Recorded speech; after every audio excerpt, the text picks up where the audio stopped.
The 17th regular meeting of the Medford City Council will come to order. Mr. Clerk, please call the roll. Council Cappiello. Present. Council Falco. Present. Council Knight. Present. Vice President Longo-Kern. Present. Council Marks. Present. Council Scarpelli. Present. President Del Russo. Present. With 7 members present, none absent, please join me in rising for the Pledge of Allegiance.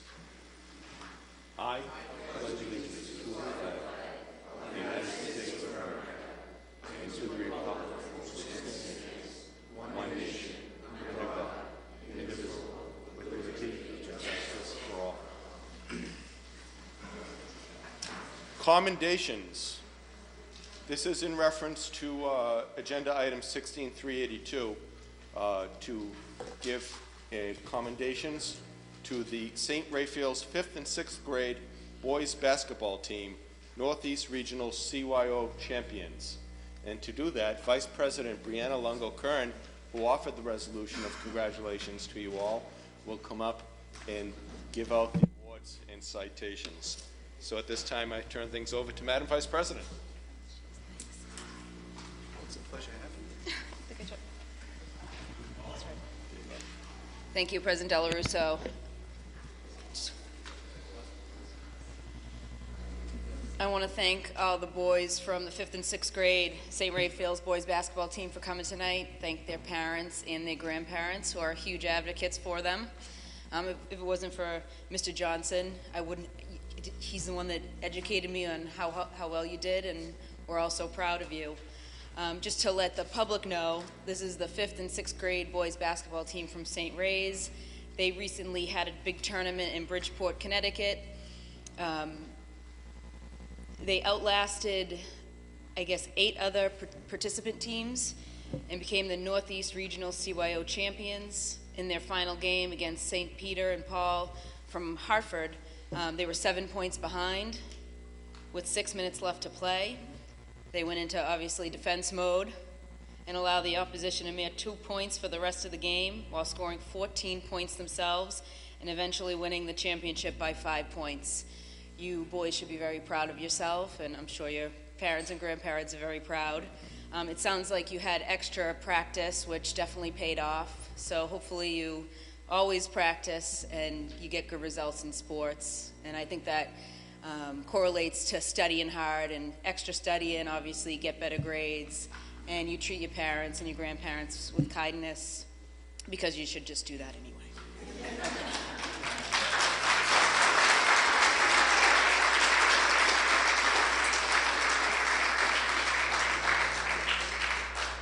I'd like to invite the coaches up, if they're present, to help me shake some hands.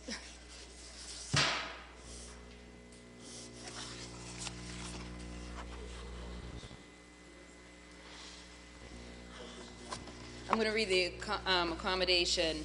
The Medford City Council takes pleasure in awarding this council citation, and it also states, to St. Raphael's Elementary School 5th and 6th grade boys basketball team in recognition of being outsized in virtually every game it played.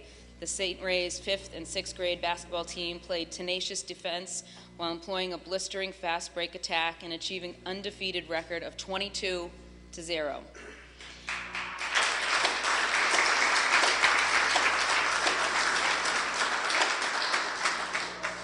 And capturing the New England CYO Tournament Championship April 3rd at St. Joseph's High School in Bridgeport, Connecticut. On behalf of the entire members of the Medford City Council and the citizens of the city of Medford, congratulations.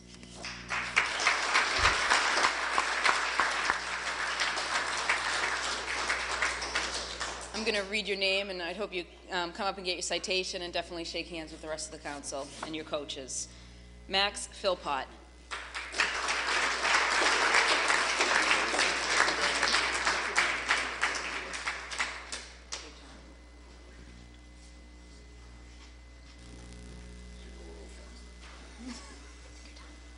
Good job. Jimmy Ball.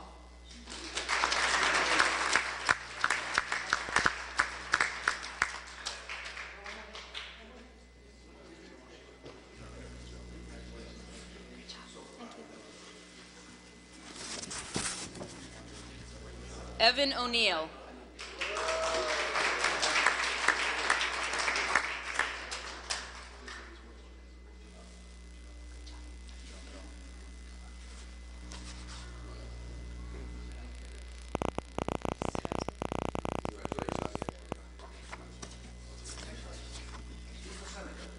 Daniel Barbarian.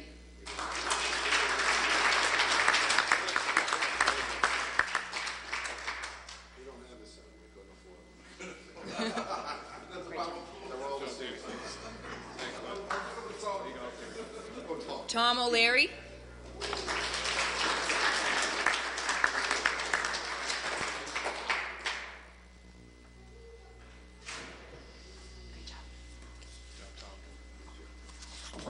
Jop Connolly.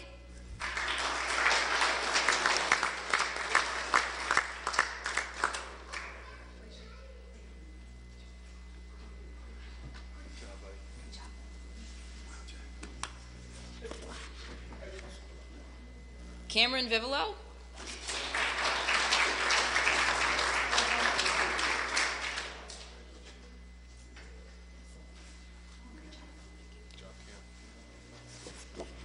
Sam Grant.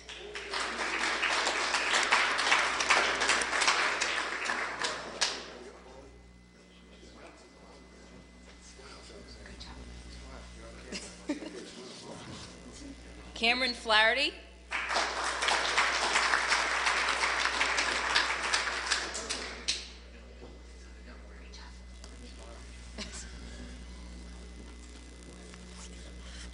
Tim Cochran.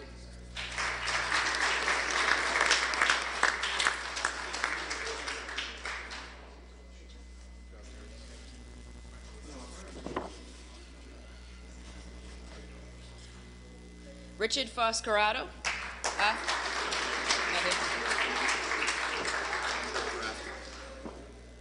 Matthew Zubricki.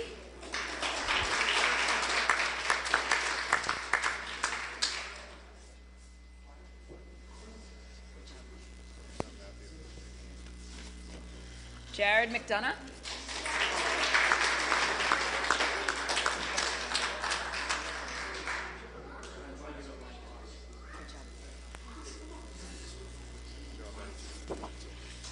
Ronnie Listro.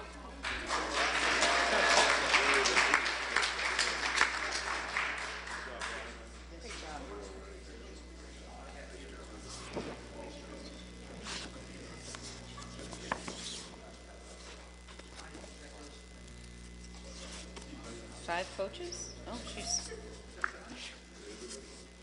Okay. Coach Dan O'Neill.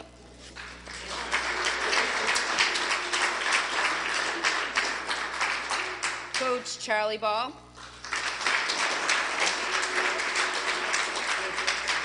And Coach Mike Philpott.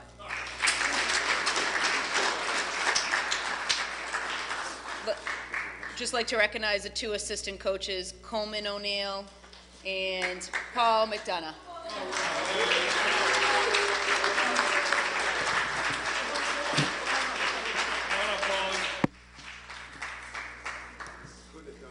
Oh, is that him?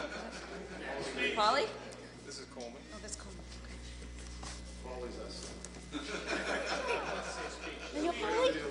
You coached? Awesome job. Wow. Yeah, if anybody would like to say a few words. This is our spokesman. Okay. Sure. Do I have to put my... No. Well, we really wanted to thank the council for having us come tonight. We wanted to thank all the parents, the grandparents, everybody that made this season possible. And mostly, I know I speak for my other two assistant coaches here. They were a big help. When I said the players really made it possible. They made it really easy to coach this team. Anytime we asked them to do something, they did it. They usually did it with a smile, and they were a great tribute to their school and to their families by always thinking of the team first. As my assistant coach, Mike Philpott, said many times, the important thing is to know your job and they each really figured out what their role was on that team, and they were able to come through, and you can see the results that came through that teamwork. So thank you so much to the council, and it's an honor for us to be here tonight, and we really want to thank everybody, so thanks.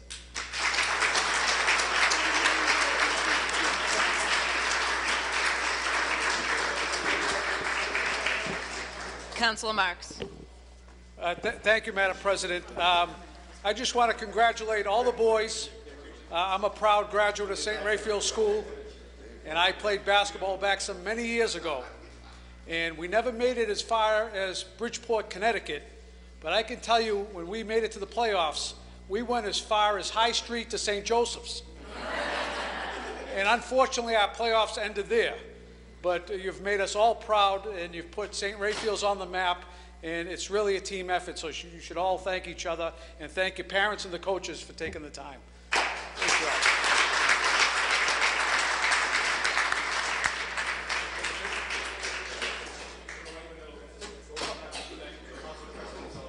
Everybody go back there and we'll face this way.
You got that paper, George?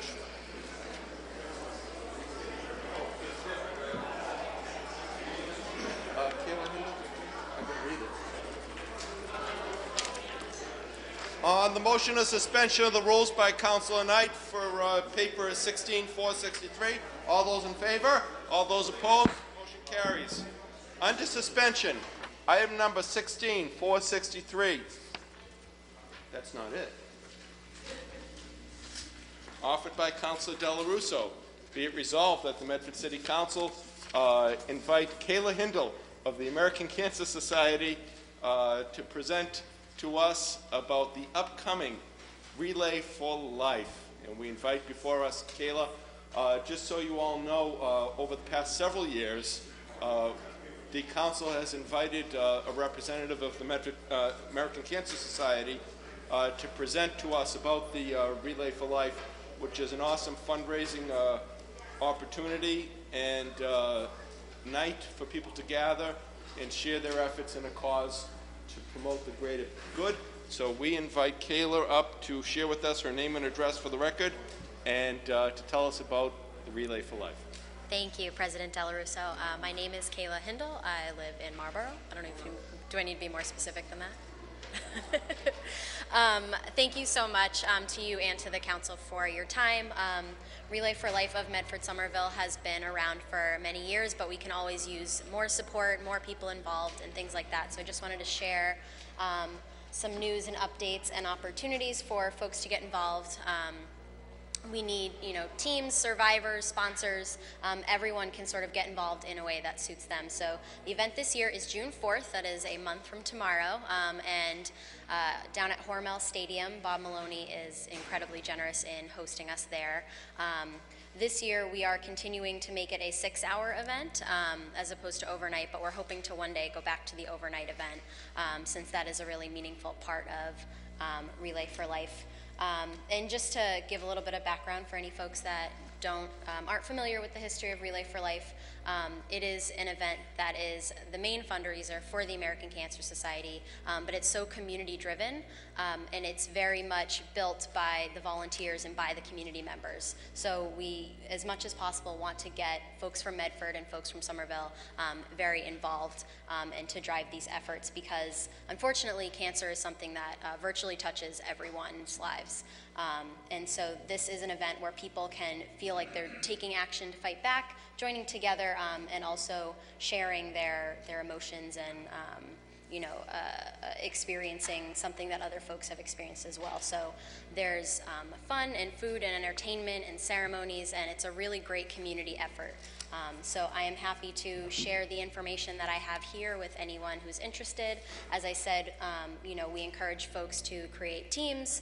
If you know any survivors, please invite them to join us. We have a free survivor reception for survivors and a caregiver, a free dinner and gift and t-shirt, and we want to honor and celebrate them for the fight that they have fought, and also looking for community sponsors, businesses to get involved as a promotional opportunity for them as well.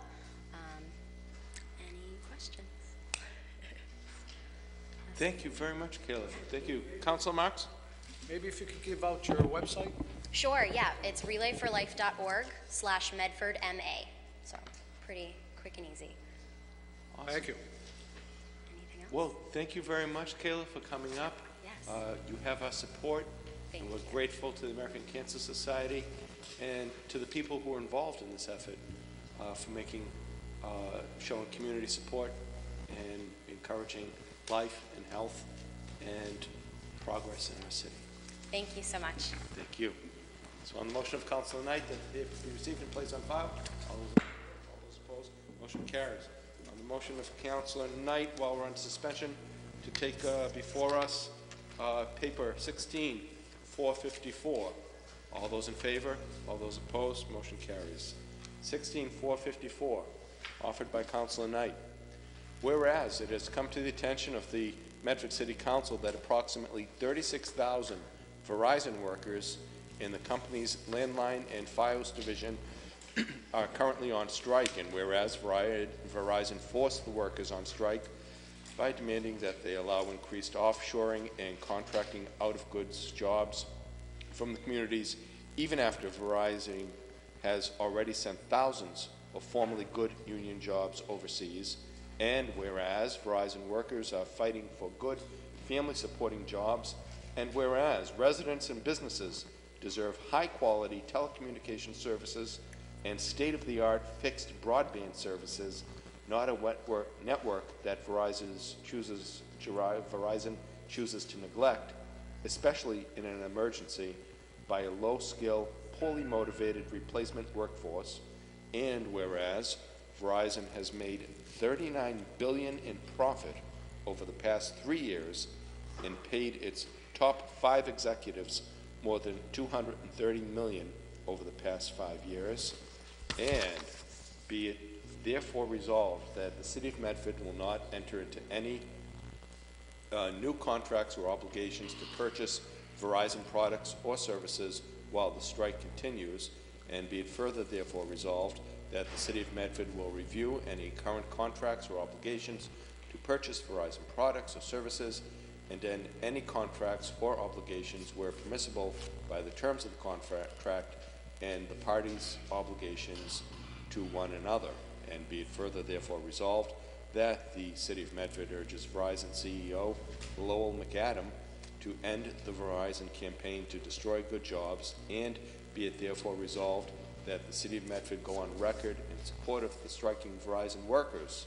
Finally, be it therefore resolved that the City of Medford find good jobs and good telecommunication services are vital to local communities and supports striking Verizon workers in the fight for good jobs that benefit for every worker and their families in our community. Councillor Knight. Mr. President, thank you very much. I apologize in advance for the length of the resolution before us this evening, and I thank you for indulging me in bringing it forward. The issue that's before us this evening is really an issue of corporate greed, Mr. President. As the top 1% continue to get richer in America, working families are under attack, and the situation here with Verizon is no different, Mr. President. If you take a look at what's going on with Verizon and the current situation between their workforce and their collective bargaining, you'll see that Verizon really has put profits ahead of people.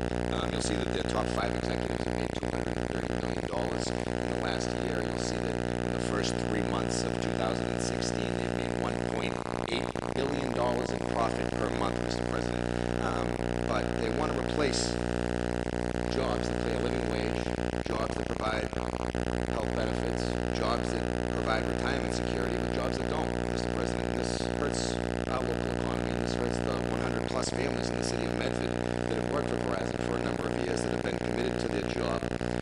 These are the very same people, Mr. President, that were working with Marvell and Bell Atlantic, the same people that have made this organization so successful and have put this organization in such a position that they can make such record profits.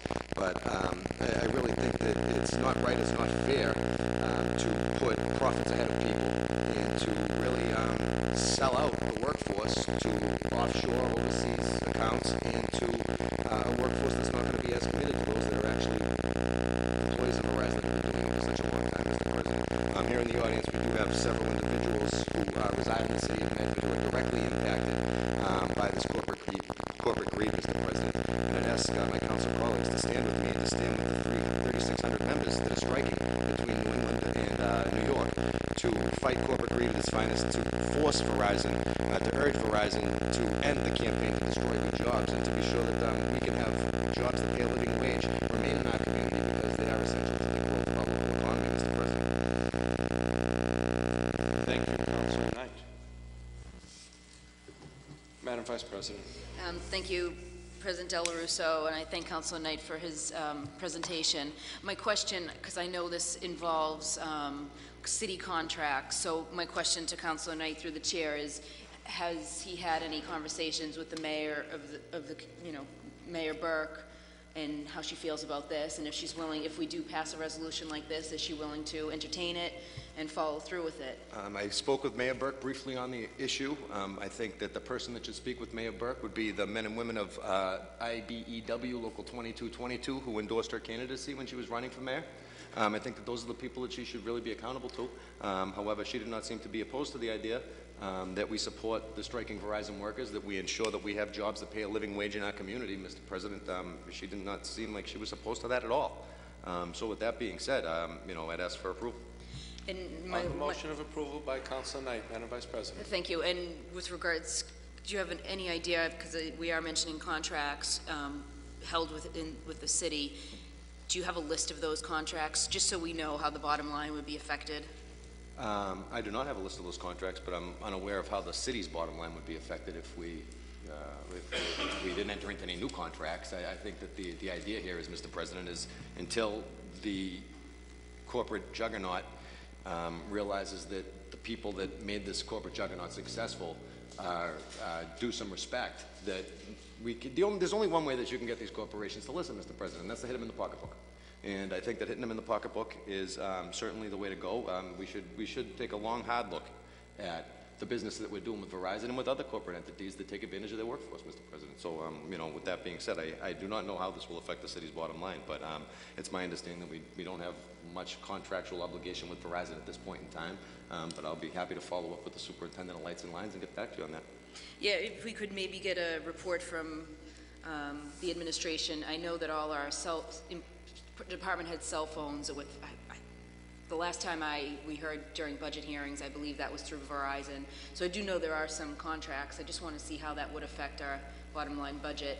I have a close friend who's actually striking with Verizon at the VFW. I think he's logged in about 120 miles walking back and forth, and it's been a couple weeks now, so I can only imagine. The last strike was it took a few months, so I understand the issue, and I understand what the families are going through, because I do have a close friend striking himself. I just want to make sure that what we're voting on is something in our purview, something that the administration will take into consideration, and I do want to know, how this will affect the bottom line of our budget, and, what contracts, how many contracts are involved here before we, maybe, I'd like to hear from I'd like to amend the obviously. paper, Mr. President.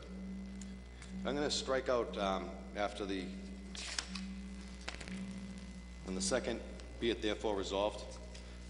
I'd like the resolution to read that the City of Medford will review any current contracts or obligations to purchase Verizon products or services.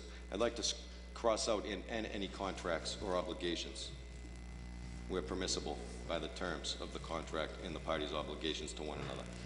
I think that might address Councilor Longo's concern as to whether or not there is a monetary effect it will have on the taxpayers here in the community, and it will also send the same and distinct message. And it will also, I think, make her friend feel very happy that she's supporting his cause as well. Very good. So on the motion of approval by Councilor Knight, as amended by Councilor Knight, Chair recognizes the citizen at the podium. Good evening, sir. Please state your name and address for the record, and welcome. Thank you, Mr. President. I'm Robert Capucci of 71 Evans Street. My first question on this matter is, has the City Council of Medford decided to become a union talking point? Now, I don't really take either side on this issue. My question is the function of the City Council to represent all of the citizens of Medford. I mean, if you're going to start taking up every single union issue, that it reflects badly on this body, in my opinion. Why not take up the issue of the local 25 here, where the new mayoral administration has pretty much nearly wiped out their overtime, but that's another matter. Councilor Knight has brought up some very good points, but he doesn't just cite Verizon. He cites all of corporate America. Now, the unions in this case are actually representing the work line, not the entire workforce, as Councilor Knight alluded to. It's the work line force of Verizon. Since the year 2000, their responsibility, that department of Verizon, in terms of their overall economic intake. In 2000, it was 60%. Today, in 2016, it's actually less than 7%. What Verizon is doing is actually, in my research, and I got this all from the public record that anybody can look up, what Verizon is doing is actually is conforming to the 21st century and the times. What is before this union and the company is a contract, and that's up to them to decide. If the councilor wanted to, make a statement on it, but to actually call for this city to take action, I think sets a precedent. Now, Point of information, Mr. President? Point of information, Councilor. I believe about 1.5 years ago, the City Council did take action on a very similar matter that I brought forward when they were going to lay off 33 janitors up at Tufts University. And we brought a similar resolution forward, Mr. President, and I'd like to point out that there were 33 people on the chopping block, only 8 people got cut. So the council did take up an issue that might be outside its purview and outside its scope, and I don't think that's an unreasonable thing to say. Yeah, I mean, this has nothing to do with, the legislative body of a local municipality. Absolutely not, Mr. President, but it does have to do with the lives of 100+ citizens in this community who aren't going to work and aren't collecting a check every day, Mr. President. And that's what it's all about. It's about our neighbors and our family and the people that want to be able to provide for their families and people that want to make a living wage so that they can afford to live in Medford. The same people that have lived in Medford for their whole life, that have helped make Medford great, now can't afford to live here, and we're going to say it's okay, outsource their job, send it overseas, and tell them to go work for minimum wage? I don't think that's right, Mr. President. I don't think it's fair. Well, Mr. Citizen. thank you, Mr. President. I thank the councilor for his comments. Being a longtime worker for unions, I'm sure he's representing them well, but he's here to represent the city of Medford in everybody's opinion, not just the unions. The contract that's point of information, Mr. before President? these Point of workers. information, Councilor Knight. I believe I'm entitled to have an opinion as well. Point of information. Point of information, Madam Vice President. I agree with what Mr. Pucci's saying in a way, but I also agree with my council colleague, Councilor Knight. When somebody's passionate about a subject and they want to speak on it, and you're right, maybe it should just be a statement, but this is a council forum, this is a procedure, everybody should be open to the public, and I hope, and so I agree, if Councilor Knight wants to make a statement, then I'm all ears and I want to hear it.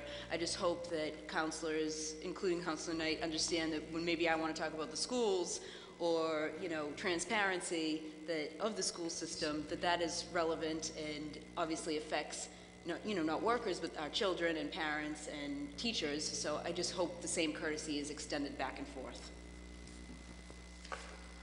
If I might point out that if local bodies didn't speak out on these passionate matters, especially with the livelihood of its citizens, perhaps the areas of the Rust Belt, the Midwest, greater Detroit, Michigan, would be thriving metropolises today. Mr. Citizen, if you would continue. Thank you very much, Mr. President. Well, Councilor Knight has said a lot about corporate greed and wanting to outsource jobs and things like that. Let's take a look at what, first of all, Verizon is offering the workers right now. A 7.5% wage increase. Point of information, Mr. President? Point of information, I'd wonder if the gentleman would be qualified to discuss this, considering he's not a member of the bargaining team for Verizon and he's not at the table. I believe he's reporting to us what Verizon's reported out in their media No, campaign this is a to part destroy of the good public jobs. record. Mr. President, the councilor has brought up an agenda item. This is an open forum. He's brought up points about corporate greed and everything You may else. continue, I Mr. have the full right to offer my opinion in refutation to him citing corporate greed and everything else. Let's talk about what's actually being Mr. offered Capucci, here. you are Let's talk welcome about to continue speaking, and we're grateful to you for coming up here to speak to us. Thank Thank you. May I But it's- continue? You may. Thank you. Thank you very much. Well, what's actually being offered here is a 7.5% wage increase, a no layoff provision, a 401k plan with matching, a pension plan with 3 annual increases and access to health care. Last year, Verizon invested $7.8 billion in America's technology infrastructure.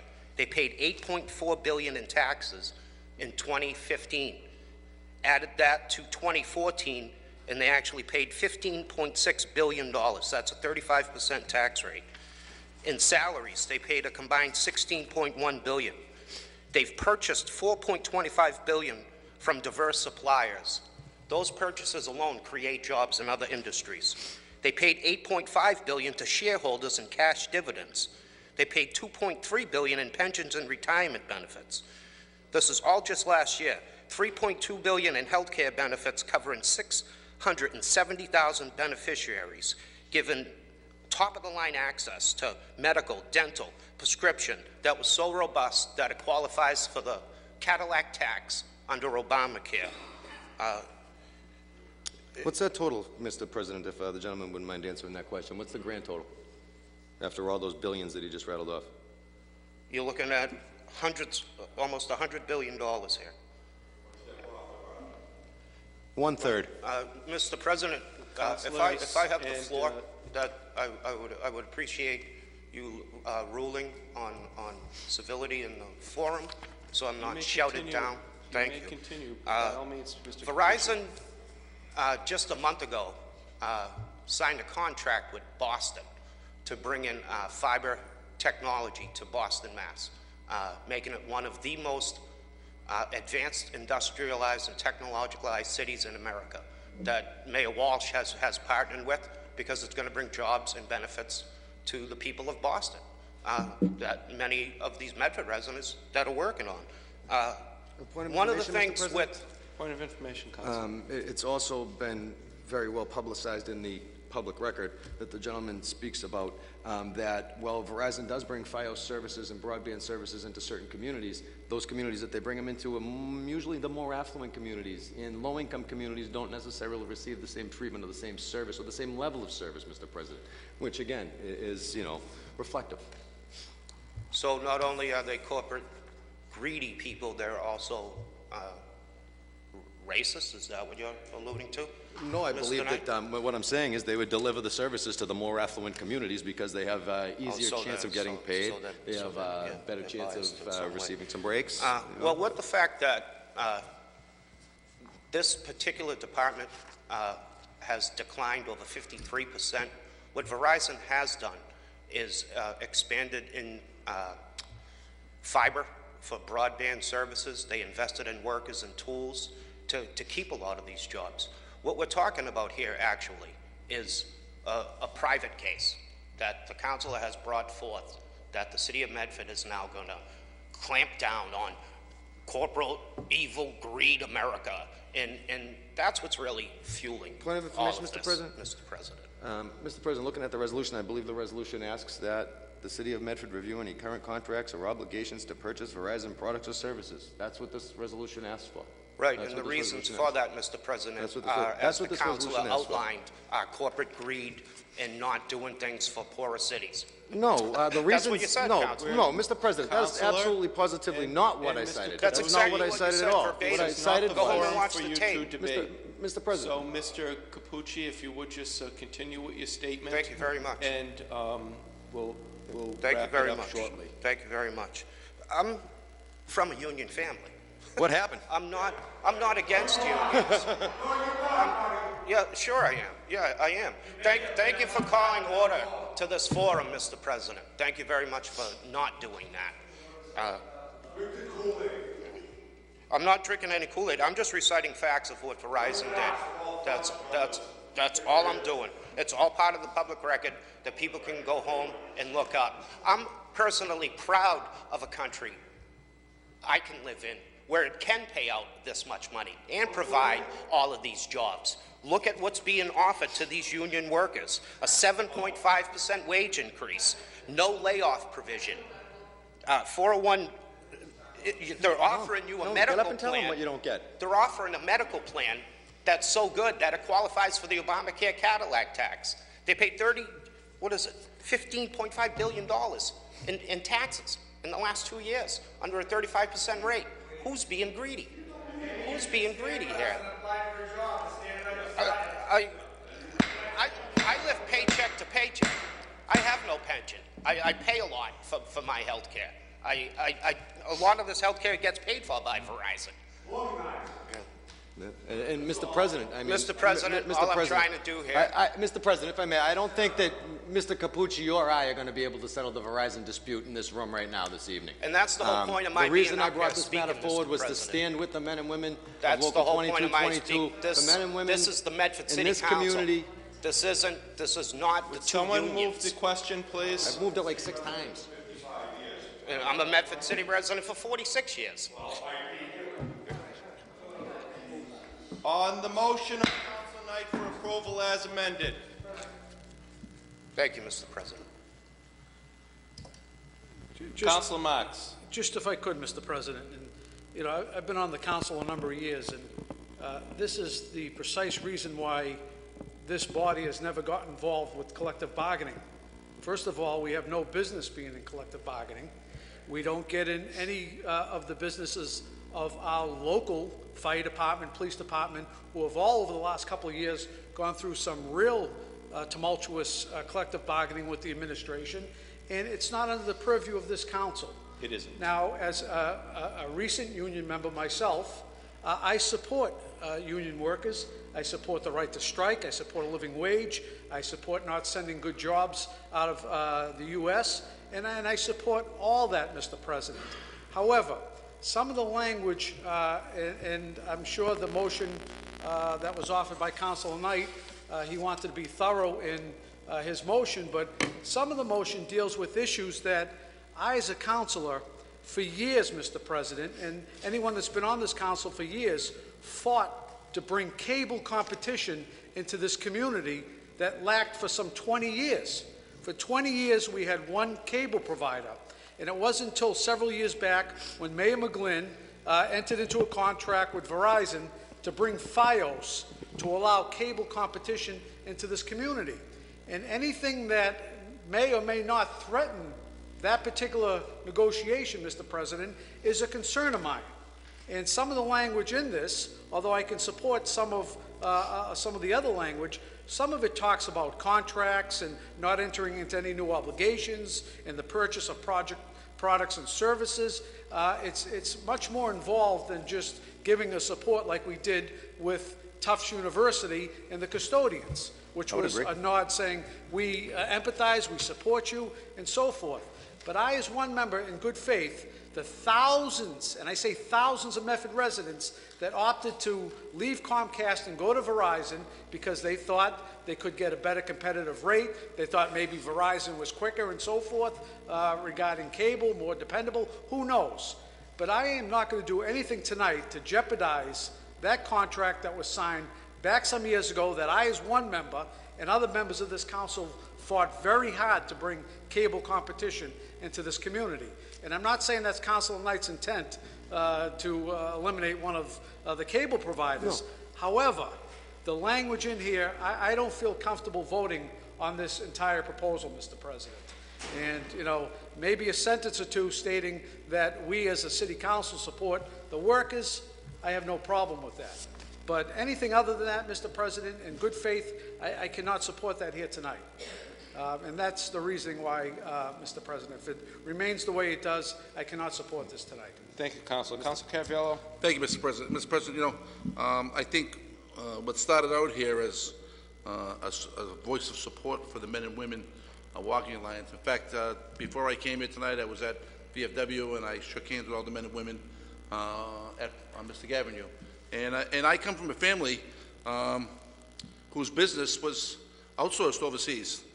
So and we were a union facility for 60 years, and my whole family lost businesses because of jobs being sent overseas. You know, and I support all these men and women here tonight and the job they're doing. But again, I don't think we came here to negotiate a contract for these guys.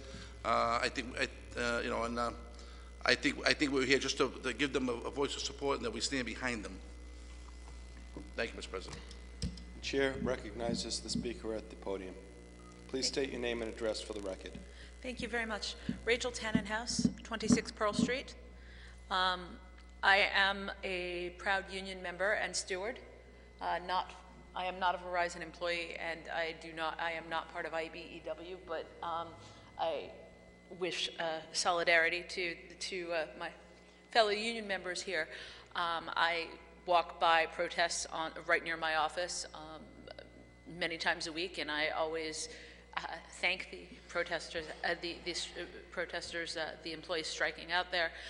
That having been said, I think that if you want to do this right, you want to do right by the employees here, and you want to do right by the citizens here, and so you want to make sure that you're actually doing something that you're allowed to do, because you don't want to like break the rules in the name of the union members here. So I think that it's important to look at what the City Council is and is not allowed to do. If they're allowed to do these sorts of supportive things, yay, awesome, I am 100% in favor of them, and I'd like to state that. But I also am a government employee, and I know that when there have been labor issues with folks that my employer has done business with, and I am not representing them here today,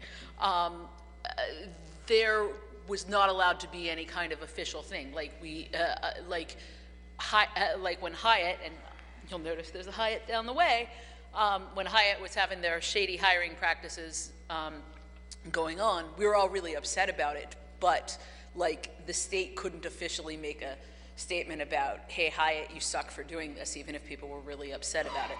So I think that if it is allowed to make this statement, like or to look at the contracts or something like that, that's great, but you probably want to look at your, you know, your rules around that. Thank you. But if it is absolutely do it, and I think that there is a difference between going around and telling local businesses, do this, don't do that, and looking at multinational, multi-continental corporations that, I mean, all right, let's be straight up here. I'm not sure any of the other telecommunications companies are doing any better, all right? You know, they're all like wicked crooked.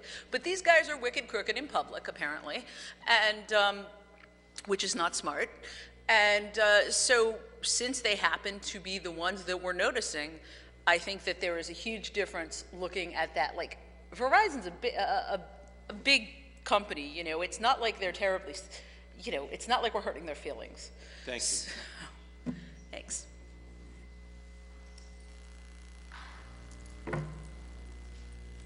Thank you, sir. Please state your name and address for the record. My name is Nick Tomaszuk, 29 Garfield Ave. I've been a union member for over 40 years, been fighting these corporations. But it's not going to help. What you have to do is you have to stop all those lobbyists in Washington that are giving stuff away so they pass the bill, they can take all these jobs out of this country. How the hell is anybody going to afford a house or anything else on minimum wage? They take all the good IT jobs and they send them to India. And now they're sending all those Indians here. All the people that were involved with all the telecommunications in India, they're sending them here to work here. What you have to do is get after Washington to pass a bill that will cost you just as much to make a product in this country as it does in the other country. And you'll keep the jobs here. But until that time, these corporations have all the say. We have none. Thank you. But we have to get after those people down there and get rid of those lobbyists in Washington, D.C. Thank you. On the motion of Councilor Knight for approval, all those in favor? All those opposed? Motion carries. On the motion of Vice President Longo-Kern to resort to the regular order of business. Hearings, 16-426. Notice of public hearing, City of Medford, July 1st, 2016, June 30th, 2017, Annual Action Plan, Year 42, Development Block Grant Application. A public hearing will be held by the City of Medford City Council in the Howard F. Alden Memorial Chambers, City Hall, Medford, Mass. On Tuesday, May 3rd, 2016. The purpose of this public hearing will be to invite the general public and representatives of public service agencies to express comments regarding the city's annual action plan for community development and planning. The action plan contains the proposed use of community development block grant funds for year 42, which extends from July 1st, 2016 to June 30th, 2017. The Office of Community Development will be requesting that the Medford City Council authorize Mayor Stephanie M. Burke, official representative of the City of Medford, to submit the one-year action plan application for funds and all other assurances and certifications to the United States Department of Housing and Urban Development. The city is applying for $1,403,910 in block grant funds. Additional information and review of draft action plan can be obtained at the Office of Community Development, City Hall, room 308, Medford, during regular business hours on April 1st, April 13th, 2016 for public review and comment, etc. Edward P. Finn, City Clerk. Councilors, we all received the action plan in our packets over the weekend. We discussed it in committee whole several weeks ago, had presentations from all the representatives of the various charitable organizations, and we have before us the year 42 draft action plan presented by Lauren DiLorenzo, our Director of Community Development. Before us at the rail is Ms. DiLorenzo, and we invite her to present to us the wonderful outcome of all these deliberations. Thank you, Mr. President. Madam Members of the Director. Council. Thank you for the opportunity to be before you again. The Community Development Block Grant Program, as many of you know, is an annual entitlement program. The city is entitled to apply for it, but we have to follow a number of rules and regulations in order to to receive that money and to spend it properly. The Community Development Block Grant Program is administered by the U.S. Department of Housing and Urban Development, and its primary purpose is to benefit low and moderate income citizens in the city.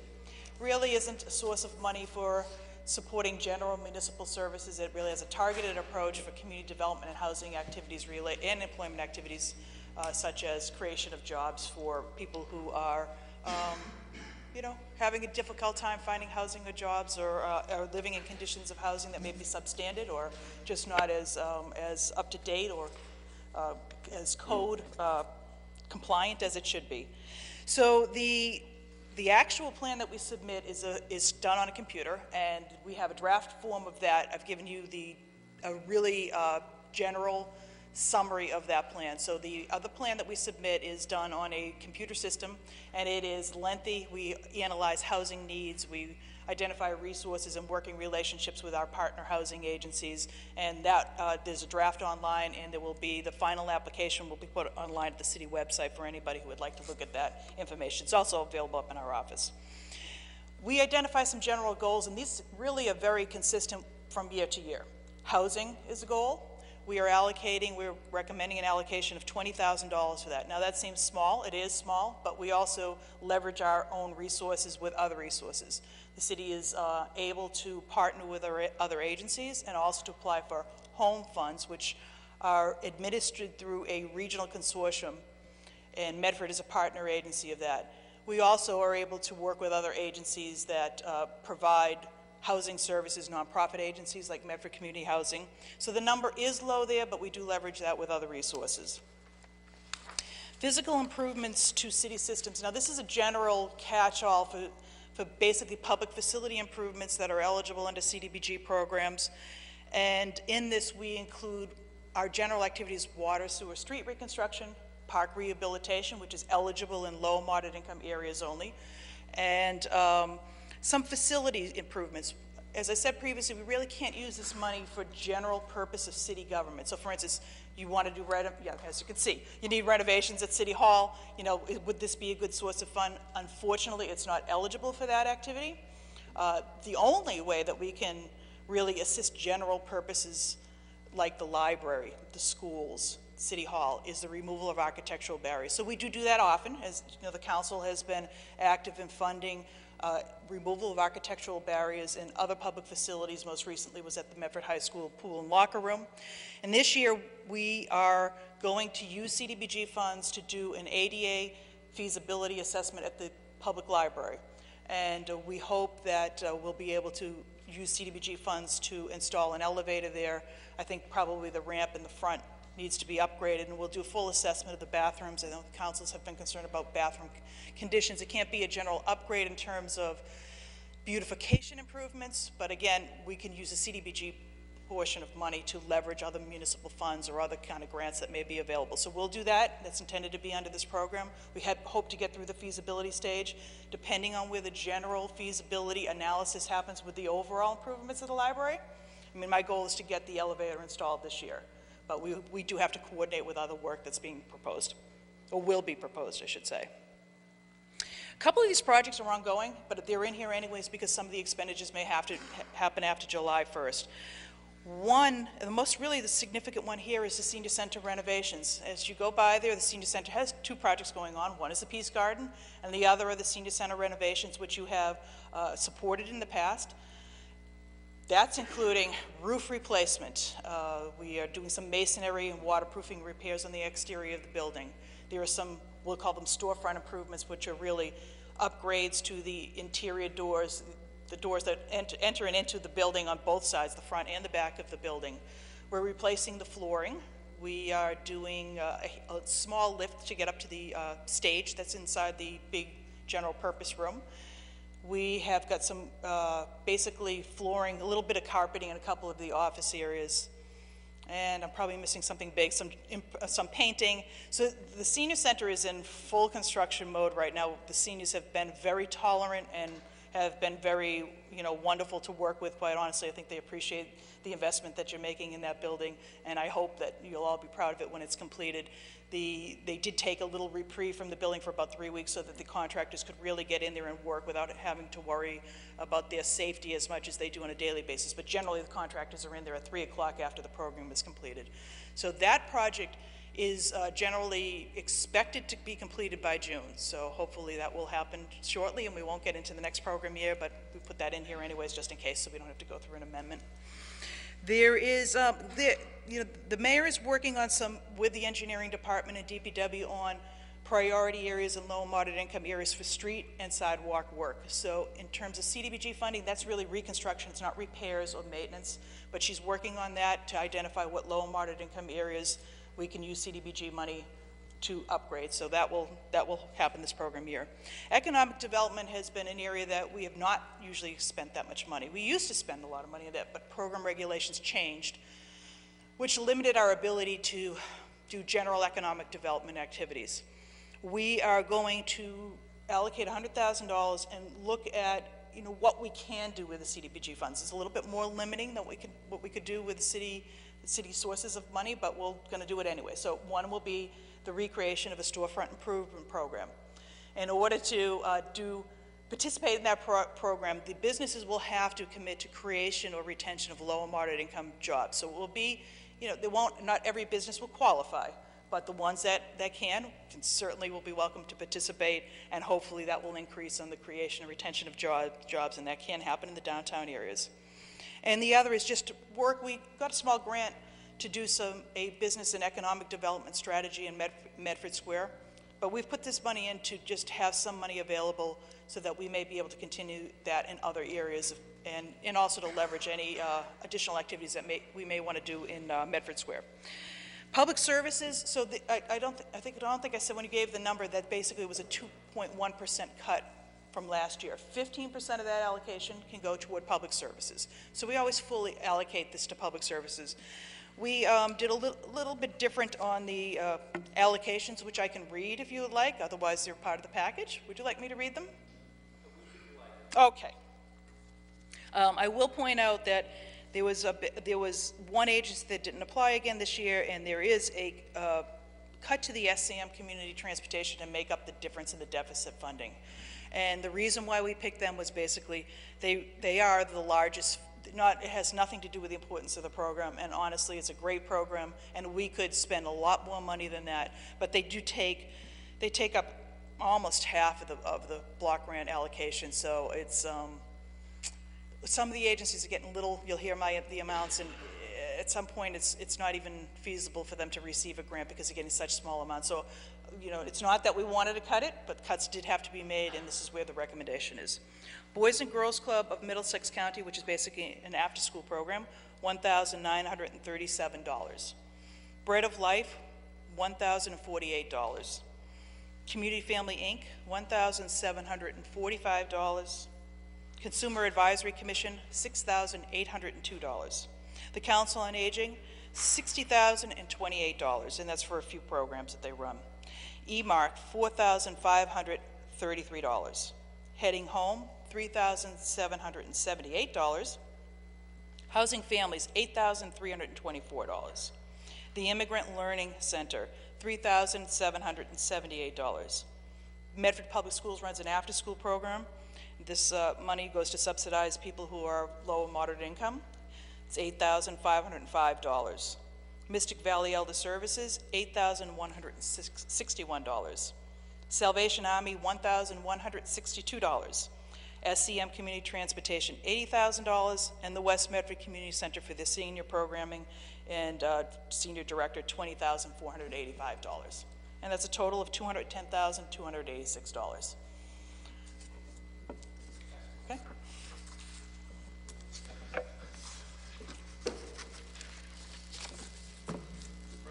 Councilor Marks, do we have to do a public hearing process?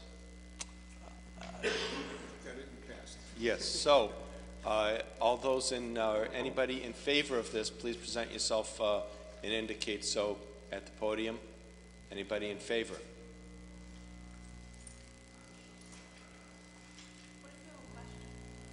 That will come up afterwards.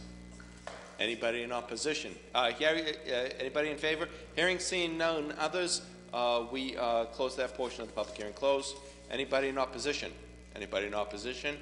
Hearing seen none, we close, declare that portion of the public hearing closed, and Chair recognizes Council Marks. Thank you, Mr. President. Lauren, the economic development section, can that money be used for all of our business districts, or is it just allocated to the business districts in different economic sections of the city? Well, we haven't created the guidelines for the program yet, and I'll have to relook at and work with HUD to see what they're going to say to that. But generally, it's more the business and the jobs that they're creating. Any business that creates a low moderate income job should be eligible for the program. I think that we'll have to look at the amount and see whether it makes sense to, you really want to get your impact with storefront improvements, if that's generally what people use in a concentrated area to upgrade the area. So, but yes, generally anybody, we can do a citywide program if that's, what we want to do, citywide program, but the criteria will really be based on the job creation and retention. Right, but I remember some years back, I believe it was, I want to say it was the West Medford Business District, was not eligible for certain funding at the time. I can't remember what the funding was for. We had, years ago, HUD has gotten more conservative, if that's possible. So years ago, we used to do the storefront program, and we would call it a slums and blight program. Now, it sounds terrible, but that was the criteria. And the criteria for slums and blight work was a lot more lenient. So what we would do is we'd basically take like Medford Square, and we'd do an analysis of inadequate infrastructure, maybe roads or sidewalks and conditions in buildings, et cetera. And we would have documentation upstairs that would justify the slums and blight designation. And we did that for a number of areas. Salem Street was one. Mystic Avenue had an area, Medford Square. The criteria changed, and HUD enforced that. So they actually made us stop doing the program that way. How do I describe this now? So now they follow the state guidelines on slums and blight, which is really what an urban renewal criteria is. And that means like 25% of the buildings in that area that you define have to be like vacant. And now they only want you to use the money for eliminating public safety issues. So for instance, if somebody had a cornice of a building that was falling down on their head outside, you could fix that, but you couldn't do the beautification improvements that we were doing, which was the nice storefronts like we had done years ago, and way Medford Square had originally been done. So, so that's why West Medford just didn't qualify as a slums and blight area at that time for the criteria even at that time. So now, it probably wouldn't, it definitely wouldn't qualify again as slums and blight, but perhaps the business itself may be serving enough people who are low and moderate income, have employees, that we can make some kind of justification that if they don't get this kind of assistance, they may lose jobs. So this is why it's all kind of related to an economic development strategy. Right. My only concern is I just want to make sure that if funding is available in programs regarding improvements to facades and so forth, that all the business districts receive the same fair shake at any type of funding. And if that can't be accomplished through this particular mechanism, that the city allocate funds to help offset whatever can't be funded through this particular program. I hear that, and I think, ideally, I don't know what the budget will bring in terms of new funding for new programs, but ideally there would be another source of funding to match this. Whether, I don't know what it would be, but there'd be another source of funding that could be used more flexibly, because there, it would be nice to fund businesses like we did before that are just general upgrades to an area based on community development needs or economic development needs that can make an improvement in the appearance of some of these locations. Thank you. Okay. I think there was a citizen who had a question.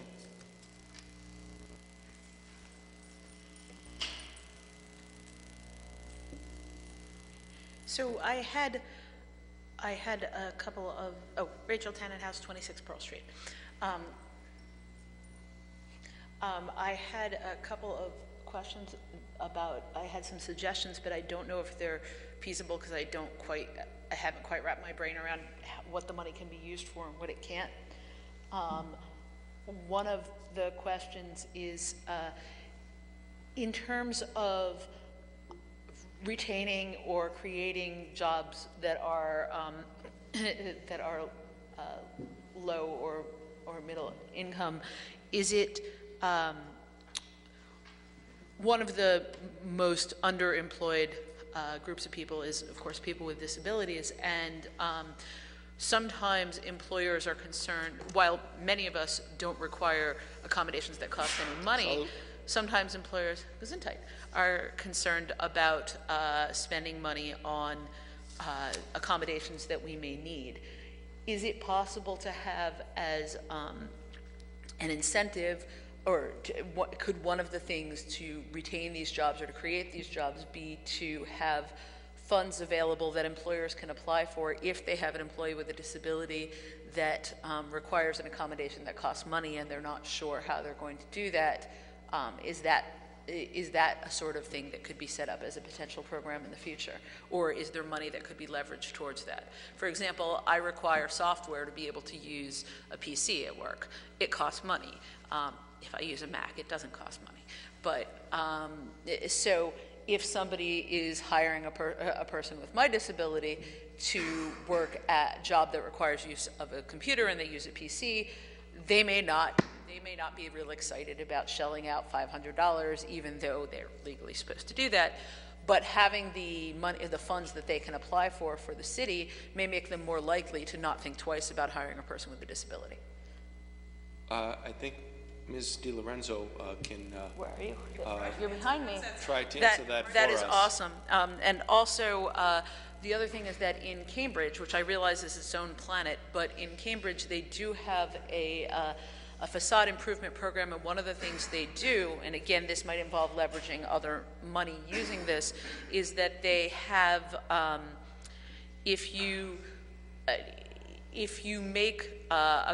make sure that when you are altering your facade that the entrance is completely accessible, etc., they will match the funds used for that, I think. I'm not sure exactly what the details are, but that's one of those things where they will, if you do that, and you can apply for certain like facade improvement funds, and you can get more of them if you improve the accessibility. So that's another possible thing. It means that that people with disabilities can not only spend money at these businesses, but we can also be employed by them if we can get in the door.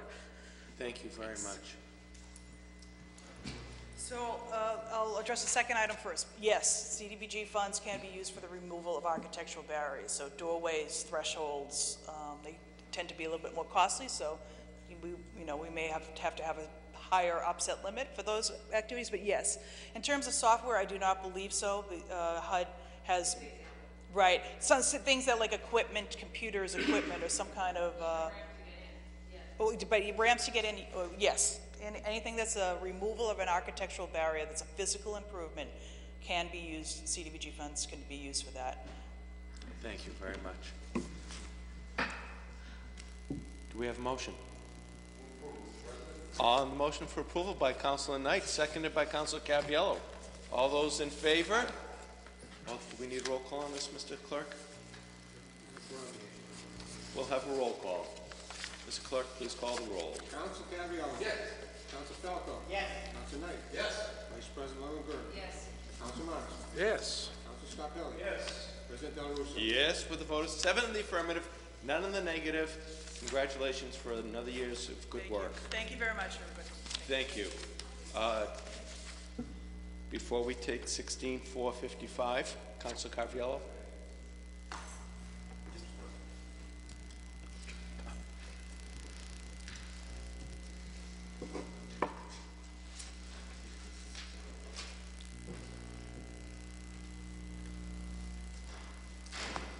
Thank you. Motion 16-455, offered by Vice President Longo Kern. Be it resolved that the Medford City Council meet with the Office of Community Development to discuss the Meadow Glen Mall redevelopment. Be it further resolved that the developer be invited to the said meetings. Councilor Longo Kern. Jean, I think Jean trying to grab Lauren DiLorenzo. I should have grabbed her for this before she escaped.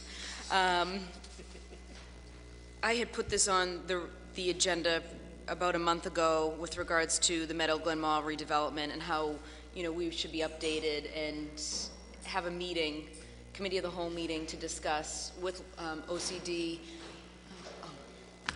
she comes. with Lauren DiLorenzo and OCD, as well as invite the developer down. There are a number of residents who live in the area, and there's also a lot of questions and concerns with regards to the development and the landscape. Lauren, thank you for coming back. It be it resolved that the Medford City Council meet with your office, yourself, and possibly a representative from the development team for the Meadow Glen Mall. I don't know if you'd be ready to give us an update with regards to that. There's a number of concerns. Obviously, there's a number of residents that live in the Mystic Valley Towers, as well as the Parkway condominiums. There's issues with regards to, or just questions and concerns with regards to the landscape that's going to be used around the Meadow Glen Mall redevelopment. Are there going to be solar panels? The drainage system? Are there going to be any walkways? How is is there going to be an improvement in lighting in the parking lots? Will there be additional parking? So I don't know what you'd be able to update us on. Sure. Today. So they actually, they didn't go through any of the boards. It was basically a building rehab project. So they worked directly with the building department. They did have a number of meetings with us. There are landscaping improvements. There, let's see, there is going to be some better pedestrian connections and some accommodations for bicycle. There's improvements in drainage on the site, but there's still quite a bit of parking in the parking lot, as you can imagine. I think if you would like to invite a representative to come to a committee of the whole meeting, say, and I'm sure they would have come, and they would attend, they'd do a presentation for you if you'd like that. Yes. But yeah, that's what I'm looking for. There are residents who have, I think, emailed all of us with concerns. I know there's a couple engineers that live in the condominiums and people that are very concerned. So I'd love to be able to have the residents that have the questions, have them answered with the developer, with your office. Okay. I'd love to see the plans and be on top of it, like we are on some other projects within the city. So the plans are the building construction plans are a little bit different than if they went through a site plan review process, but those are available for anybody to see. They should be able to see them at the building department. And yes, if you would like to do a presentation, I'd be happy to call them and see. If Ed works with me on a couple of times, I'd be happy to do that if you'd like that. And do you know if they're doing solar panels? I do not think they're doing solar panels, but I think the lighting in the parking lot may have some solar. Alicia was in on, Alicia Hunt, the Director of Energy and Environment, was in on some of the department head meetings, and she has her standard questions that she does ask people, so I know she did bring it up to them, but I do not believe they're doing solar panels. Okay, and I did ask for this meeting about a month ago, so I just asked, the President kindly again if we could set up a meeting sometime, maybe the end of May, before we start our budget hearings, a time that we can invite residents and the developer and Office of Community Development, so we can review the plans and ask any concern, ask questions with regards to the project. It's a massive project that I believe is going to take a couple years to finish. So. And we always ask. There was a filing to the Community Development Board for the Board of Appeals, but the site plan part of it goes to the Community Development Board for a project across the street. So there is a lot of work going on there. There'll be a Community Development Board meeting on the Locust Street project at the Shaw site on May 18th at 6 o'clock in room 201. So anybody's welcome to come to that who would like to do that. And there is coordination between the two teams, between the proposed Wegman and Meadow Glen Mall, and with this project. So there is proposed coordination such as pedestrian crossings and improvements. So I think that in general there is a lot of development, but I think that you'll see it quite an upgrade to what exists currently. And I think you'll be happy with it, though I'm sure everything can be improved from what the original proposals always are. Thank you. Great. Yeah, I would just ask that that meeting be called the end of May so that we can, sit down with the developer. Yeah, it would be very interesting to see how we're going to connect the Shaw site. Do we have any potential buyers for, or, can you give us an update on the Shaw site? Okay, so the Shaw site, there was a plan for 490 luxury apartment units. They know they have to do a component of affordable housing in that. They submitted this past week. It's a pretty, intense set of plans. I think they're well prepared, though the question of density, pedestrian access, and those kind of things, we had a meeting with them today, the department heads, to go over and ask some questions so they had an understanding of what the water and sewer requirements would be and what existing conditions are, what landscaping and site access will be, how much parking they'll provide, and there's had been a couple of meetings before that with these people. I mean, originally, they've been around for a while, so they own the property, they own the straw site. They originally tried to lease it out for a retail kind of purpose. Quite honestly, the inquiries when it was up for sale and they were accepting bids on that property, the calls that we were getting in my office were like on storage and things like that, were pretty low level, not very exciting uses. So I think at some point, well, I know when the point was, when Wegmans appeared to be making a commitment to Meadow Glen Mall and the upgrades were happening at Meadow Glen Mall, it really changed the interest of the other site and the possibility that something in a higher, better use could be developed at that location. So they, they've met with us. Just like, honestly, we met with the mall people. We had wanted a mixed-use development there, and we recommended a mixed-use development at this location too. But, the economy generates and really dictates what developers are willing to do with their land. So they have gone from a completely residential project to adding some retail space. Of course, the Eastern Bank will stay on their, not in their building, but as a tenant on the first floor of one of the buildings. There's 3 buildings. They're quite long, but their frontage on the main street of Locust Street is fairly narrow, with 2 driveways going down between the 3 buildings. And they are willing to put in at least 4,000 square feet of retail, though we're trying to get them to increase that. But so there's discussion, and the meetings will be open, and I'm sure when it gets to the CD board, there'll be a lot more comments on that project too. Great, thank you very much for the update for both sites, and I look forward to hopefully a meeting in the near future. Thank you, Madam Vice President. Councilor Scarpelli. If I can, thank you. Thank you for Vice President bringing this forward. I just wanted to make sure that someone from the building department, did you mention that, should be at this meeting? The building department should Obviously, definitely be representative. And if you want to get into storm drainage or environment, we might as well invite the city engineer and Alicia Hunt. So, you can have everybody there. So I would say, the relevant departments would be happy to work with Ed to identify who those are. If we could just add those departments, thank you. Councilor Falco. Thank you, Mr. President. Thank you to Councilor Longo-Kerr for bringing this forward. I agree that we definitely need to have a meeting. This is a major development that's going to impact that neighborhood. I've been getting many questions as well throughout the community, just specifically about the time frame of the project, the layout of the area, but in particular the traffic. Do we know, is the parking lot going to remain the same as far as the way it's cut right now, the entrance, the exits? I mean, are there going to be any changes to that? Has there been any talk about traffic? Oh, yes. There's always talk about traffic. Because I know when you take a look at that project and then the project over at Shaw's, I mean, you're talking about a major amount of cars compared to what the traffic flow down there now. Right. So if you could talk a little bit about traffic. Right. So there are traffic studies that were prepared for both sites, and there will be an increase of traffic, but not over what's currently existing. And I'm going to say how I want to qualify that is that some of the uses weren't really used very well. So, but if they stand a traffic report, we'll look at numbers from a traffic manual, and if that's how they prepare their studies. So based on those, it's not as great an increase as you would think because of all the retail use that was already at Meadow Glen Mall, and because of the Shaw's site is technically a retail use, which is a higher generated of traffic than an apartment building. So there is a lot. I mean, we have some scheduled improvements that are being proposed by the developer themselves, at least of the Shaw site. And those would be, they have been attached as conditions, but I'm certainly going to recommend them. Things like signal retiming. So signal retiming at Locust Street and Riverside Avenue and Ross Street. And then the same at Mystic Valley Parkway and Freedom Drive. So, this developer today, his traffic engineer, committed to them also making any required ADA improvements that are necessary. Now, they will have to work with the state to get approvals on state roadways, but in terms of local roadways, I don't think that's going to be an issue in terms of getting approvals. Everybody who comes in the door now has some general discussions when we approach them. Pedestrian amenities, pedestrian facilities, bicycle amenities, bicycle facilities. Everybody is pretty much going for parking variances. Now, Meadow Glen Mall didn't need any variances.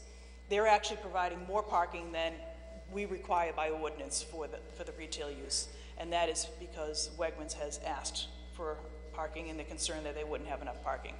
The other project would be asking for parking variances. And, you know, the idea of transit-oriented development is that you wouldn't need as much parking if you're really using public transportation. So we don't just take that for granted. We ask people. So I saw the traffic study. I was just reading it before I came down here. We had a presentation today, and on the Locust Street Shaw's site project, they did their calculations very conservatively. So they were estimating 10% of people would use public transportation. In general, in Medford, based on the last census, is 25%. So that was, it's good that they're underestimating how many people will go. And there'll be accommodations for bicycle parking inside the buildings. We will ask them to do a transportation demand management program, which would be providing information on public transit and how people can access it, and the other rideshare programs and commuter programs, and taking steps to encourage people to pretty much commute, take the commute to work by public transit. Doesn't eliminate the need for cars, and there will be parking on site. Pedestrian amenities are just kind of safe and attractive sidewalks and safe crossings. We went over the idea of, they have an idea which would of course need traffic commission approval, of putting this new high intensity light across the crosswalk that goes basically from, it's the one that goes from the bus shelter across to the Shaw site. So it would be one signalized, but it's not like a street signal. It's a pedestrian activated signal for when people cross over Locust Street.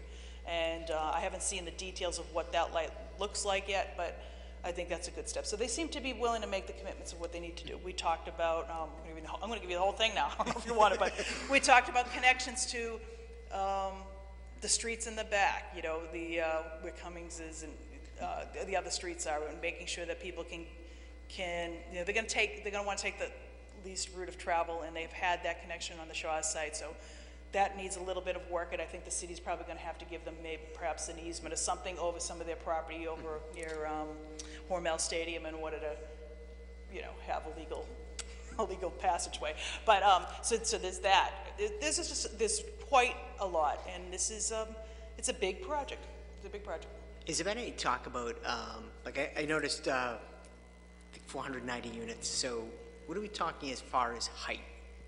I mean, do we know how tall these buildings are going to be? Well, they're going for, I haven't looked at the exact number, but they're going 4 and 5 stories, so I'm going to guess it's probably max, it's probably 75 feet of height, but I don't really know the number off the top of my head, so I shouldn't use it, but I'm going to guess it's about 75 feet. And that's 4 or 5 stories? Yes. So,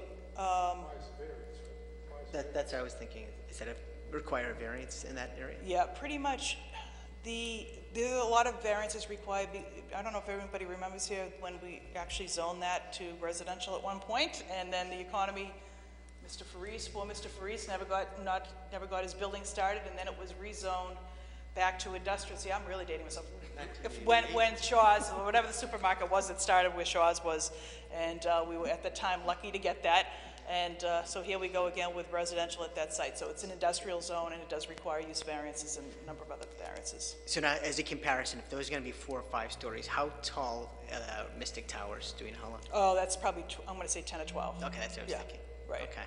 And as far as... okay. It's not going to be close to that. It's going to be more like the, more like I'd say station landings, maybe 1 floor lower than that. And do we know if... I'm not sure if you know the answer to this question. Maybe 3 and 4 stories. Oh, 3 and 4? I'm still getting familiar with the plans myself, but maybe 3 and 4 stories. Okay. And do we know if that's, does that pose a problem for any of our emergency vehicles, fire trucks or anything like that, as far as if there was an issue? The height of the building should be an issue. There'll be fully sprinkled buildings. When we go through, the fire department was represented at the meeting today. Site circulation and access to buildings is always discussed. Mm-hmm. And so it should not be approved if it does create a problem. Did the fire department have any concerns? They always have concerns about width of the streets and circulation and access. So those kind of concerns were raised again today. So. Okay. Thank you very much. Okay. Councilor Marks. Thank you, Mr. President. And I don't know if this is a question for Lauren, but in general, I don't know, it was probably close to a year ago when we had the projects on Riverside Ave, the Panera, the Noodles, and the Smash Burger. There was a lot of discussion at the time, and I've offered a couple of resolutions on what I thought were stipulations put on some of the licenses. One was that the entrance to the Stop and Shop on Riverside Ave, there was supposed to be a marking on the street that prohibited cars from actually blocking the entrance, and that never happened.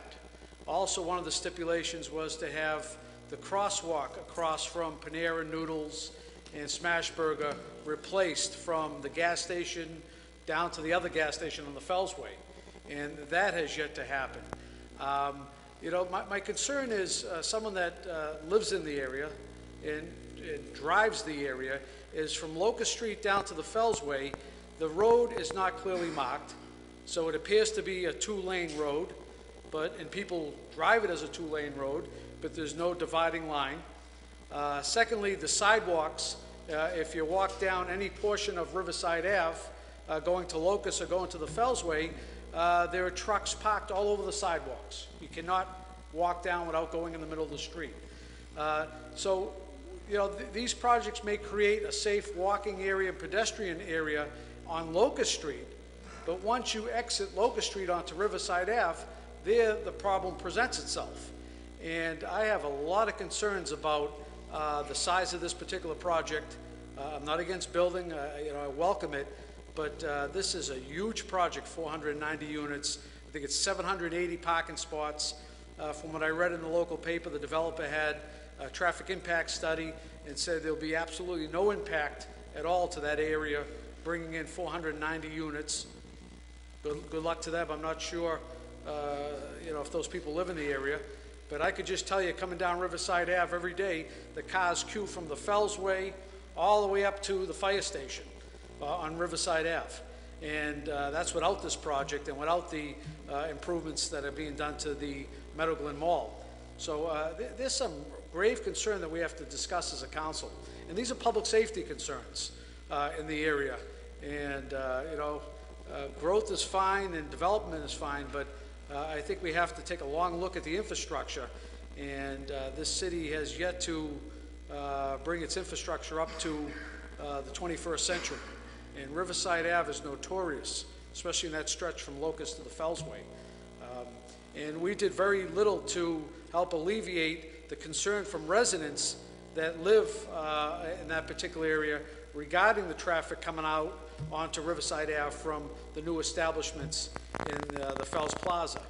And, you know, we talked about possibly bringing in the state and having you be able to cross over the Fellsway and go, what's that, north up the Fellsway, rather than come out onto Riverside Ave. Because right now, if you come off of the traffic. Fells Plaza, you have to take a right, and it brings you to Wellington Circle. There's no way around it. The only other way is coming out either through Commercial Street or Riverside Ave.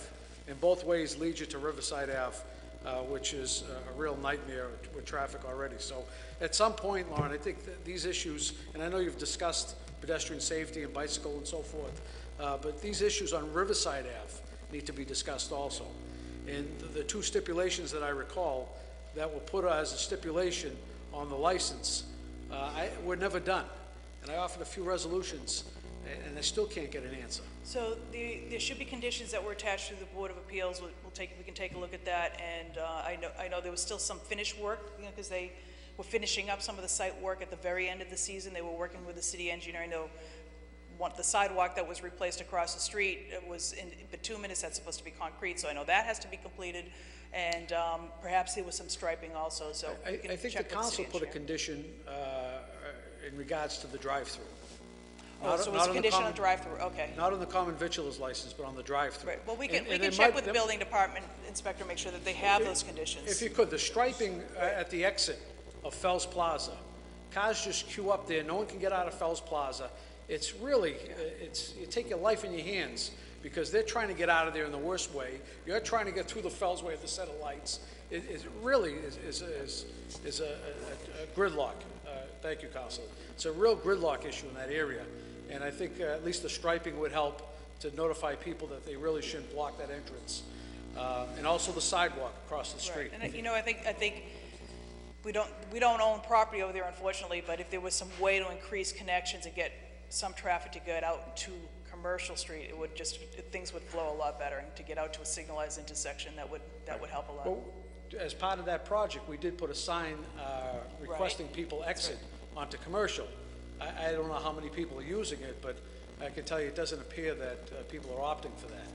But it definitely needs to, you know, the more we start redeveloping that particular area, the infrastructure really is not suitable. Right, it was, you know, the Riverside Industrial Area was just that, an industrial area, and I think that people really didn't give it much thought, because it was a home for trucks and this and that, and now we have more people living in there and more people traveling and walking. Thank you. Councilor Scott Pelley. If I can, thank you. While we've reached this topic, I just wanted to share some concerns that I think we should look at also as a community. The possibility of Luminaire not being completely filled yet, now with 400 and some odd units, what impact will it make on the school department with numbers? I think that we're, you know, our biggest strong suit in Medford is that we really wanted to keep our class sizes low, and I think that's been a concern that a lot of people that have reached out to me said, George, talking about more than 400 units, if a quarter of those are families of more than one child, what does that look like at the McGlynn? And it's and they're right, it's a frightening thought. So I think if we can, has that been discussed?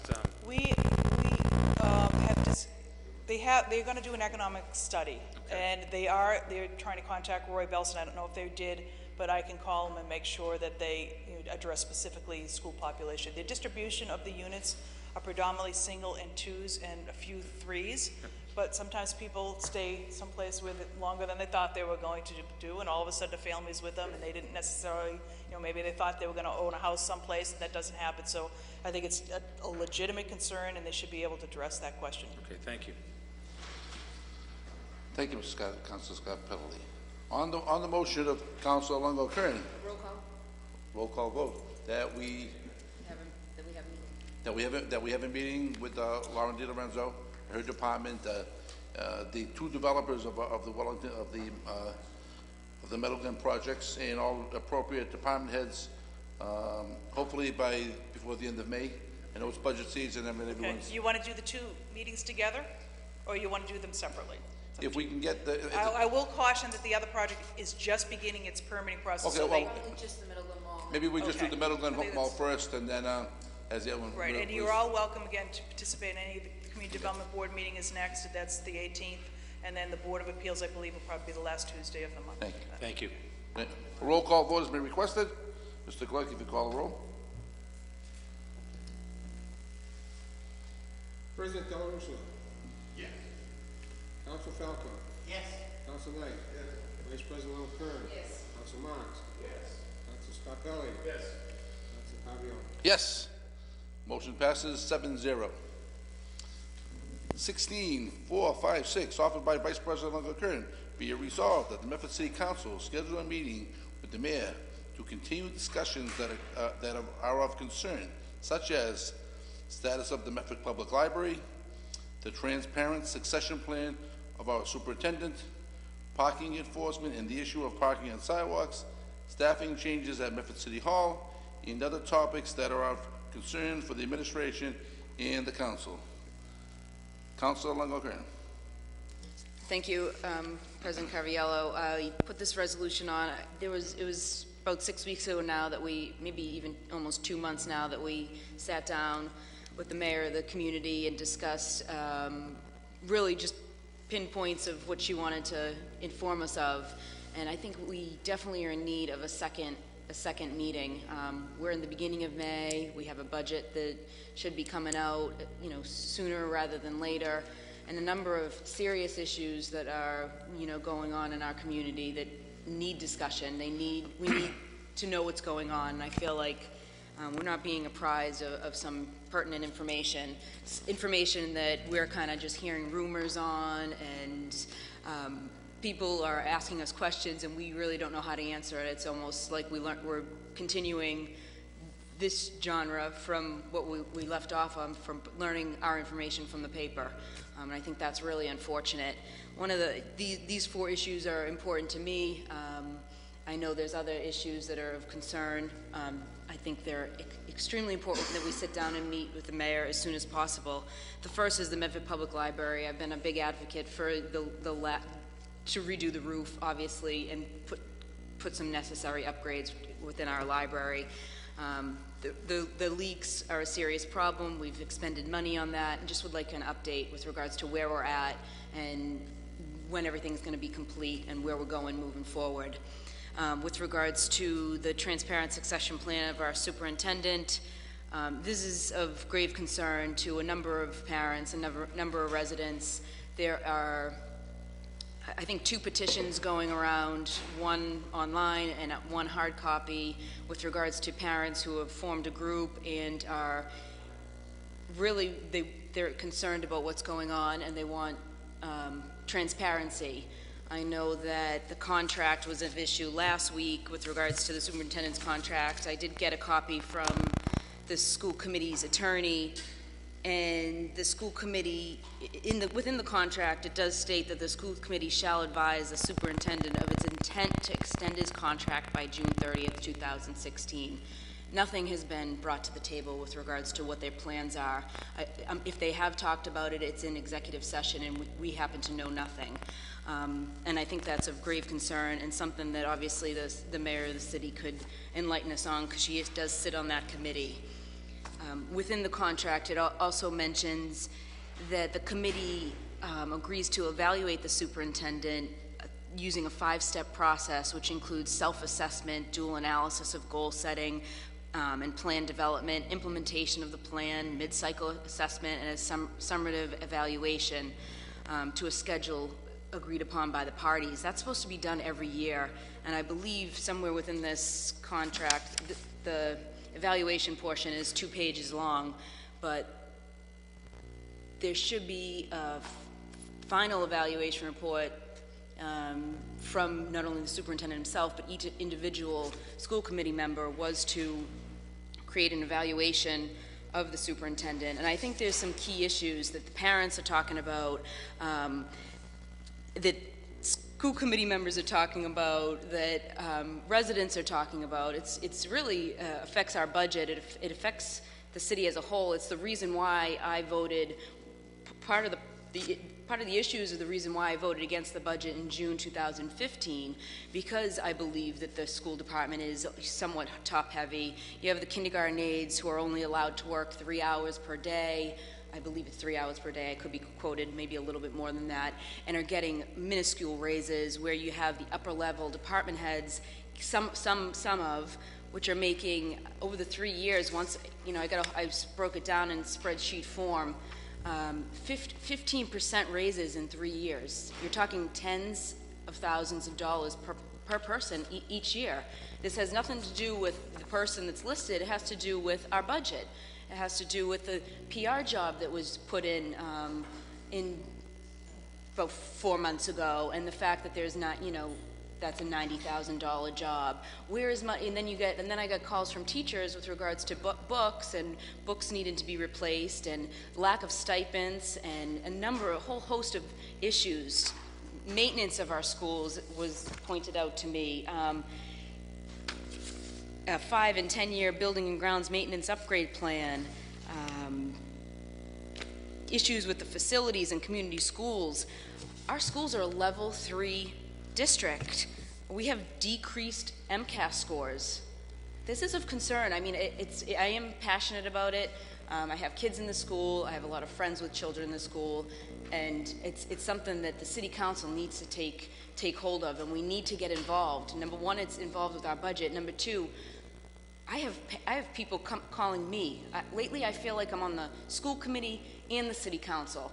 I can't even get anything done at my office some days because my phone is ringing off the hook. I'm putting in 40 hours a week at sometimes, between the phone calls and the emails and meetings. It's something needs to change, and people need to understand what is going on. Security issues, lack of communication with parents, what happened with the bomb threat and the McGlynn theft. People weren't notified, parents weren't notified for hours, if not days after the fact. These are all things that should be evaluated by the school committee. I watched the school committee meeting last night, and just the reactiveness of certain of our superintendent. It's unfortunate. Good questions were asked, and people were laughed at. I know a resident went up and questioned the contract of the superintendent, and she was laughed at. That's wrong. And we need to take this under our wing and help. I mean, I've been asked for help. People are asking me for help, and I'm not afraid to speak out. I've been retaliated against within the last 4 months, and I know it's going to keep happening. But that's my job. That's what I'm getting paid for. Are we laughing over there, or? Sorry, I thought a counselor was laughing at me. This is no joke. This is not a joke. It's not a laughing matter. This is hundreds of thousands of dollars that should be reallocated within our school system, if not evaluated completely. And one person is responsible for this. I saw the superintendent shushing people last night, and it was really, really pathetic. So that's my spiel on the schools, and I could go on. I mean, I can go on and tell you that many more things, because I've got lists from probably 6 different people of everything that needs to be evaluated. That's within the school department. The third serious issue is the parking enforcement. You know, we have Republic Parking who sold. We need to know what's going on. We haven't been told anything. The administration is, it's at first we've been so quiet. Everybody's like, your meetings are getting out so early. Well, you know what? For me personally, I wanted to give people a chance. I didn't want to be how I was the last 14 years, or at least the last 10. But the transparency it's like, oh, I'm trying to be transparent, but no, you're not. You're not transparent at all. I mean, we get minimal questions answered, and it's not right. You know, if they have the 4 votes for the budget, then no, we're not going to get any documentation. But last year we had 4 people who kind of stuck together and said, we want information. We want A, B, C, D, and we got it. You know, the budget was approved, that's fine. I chose not to vote for it, and that was my prerogative. But at least we had the group effort to get information that we needed. And I hope that happens again. I really do. I ask my colleagues to stand strong again in some information. And obviously, within the next few weeks, we're going to be asking for a lot of information from a lot of people. So parking enforcement. There's people who are complaining day after day about parking on sidewalks, about commercial vehicles on streets that aren't being tagged, about how certain streets aren't tagged for certain reasons, and spot enforcement. And that's definitely something that we need to talk to our administration about. The last thing is with regards to the staffing changes at City Hall. Changes are fine. Changes were expected to happen. But when we have to ask the City Council to change ordinances so that you can hire certain people, and then they're leaving, fired, whatever the case may be, and we don't know what's going on. That's wrong. I'm learning from the paper what is happening. I'm learning from school committee members that somebody in the schools is now going to be signing our city-side RFPs. Whether or not that's true, and it may be fine, all well and good, but shouldn't we know that? Shouldn't the administration tell us that? Who's going to take over for Karen Rose? That's an important job. Who's going to take over for Louise Miller? We should be updated, and I think we all should be demanding answers. We shouldn't have to hear from the editor of the paper, or reading the paper, or these are 4 serious issues that need to be discussed. They need to be discussed on concerns that we have, not just a list of things that want to be told to us so that we can vote, so that she can have the votes for what she needs. Change has to start here. I mean, it really does. And I hope my colleagues can move approval on this, so that we can get some of these answers and really start the discussion before the budget. Thank you, Madam Vice President. Obviously, the paper is more plugged in than we are. President Del Russo. Yes, Mr. Chairman. I have been in conversation with the mayor to plan our next quarterly meeting. We're working on scheduling issues, and I'm delighted to have these additional matters presented to us tonight on the floor so that we might ask them to be included in the agenda for the discussion. Thank you, Mr. President. Councilor Knight. Mr. President, thank you very much. If I think back and remember correctly, when we met before at the Committee of the Whole meeting with the administration, we adjourned, and when we adjourned, we said that we would reconvene again in 90 days. And I think that Councilor Della Russo has told us that he is working on setting up a date for that matter. So with that being said, Mr. President, I think we're looking to schedule a second meeting. We adjourned our last meeting with the intentions of having a second meeting. So with that being said, motion to receive and place on file, and, or a motion to send these questions to the mayor. I mean, I don't know what you want to do with the issue of having the meeting and scheduling the meeting. I think it's already been decided and discussed and voted on by this council. We'd like to get these questions answered. I don't have a problem with that, and I don't think it's a bad idea at all. I guess my question is how do we proceed at this point? Thank you. Councilor Falco. Thank you, Mr. President. Just if I could add two things to the meeting agenda when we do meet with the mayor. Budget format. I mentioned it a while ago. I think it's important. We need to see it. It makes us, it's one of the most important responsibilities that we have, passing the budget. And we should know what it's going to look like, the format at least, before we get to those meetings, before we get the budget book, so we know what we're dealing with. So that's important. I want to see that addressed, and I'd also like to see budget calendar. When we expected to get the budget? When are we going to meet with department heads? I think it's important, and I'd like to see that as well. So if we could discuss that at the meeting, I'd greatly appreciate it. Thank you. Thank you, Councilor Falco. Councilor Marks.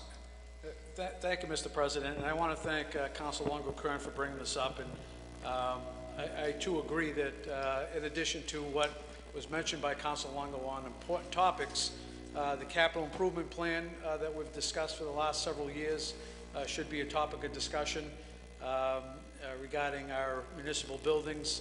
And there's been a lot of discussion about having meetings with the mayor. And the discussions are now centered around, well, we'll meet quarterly with the mayor.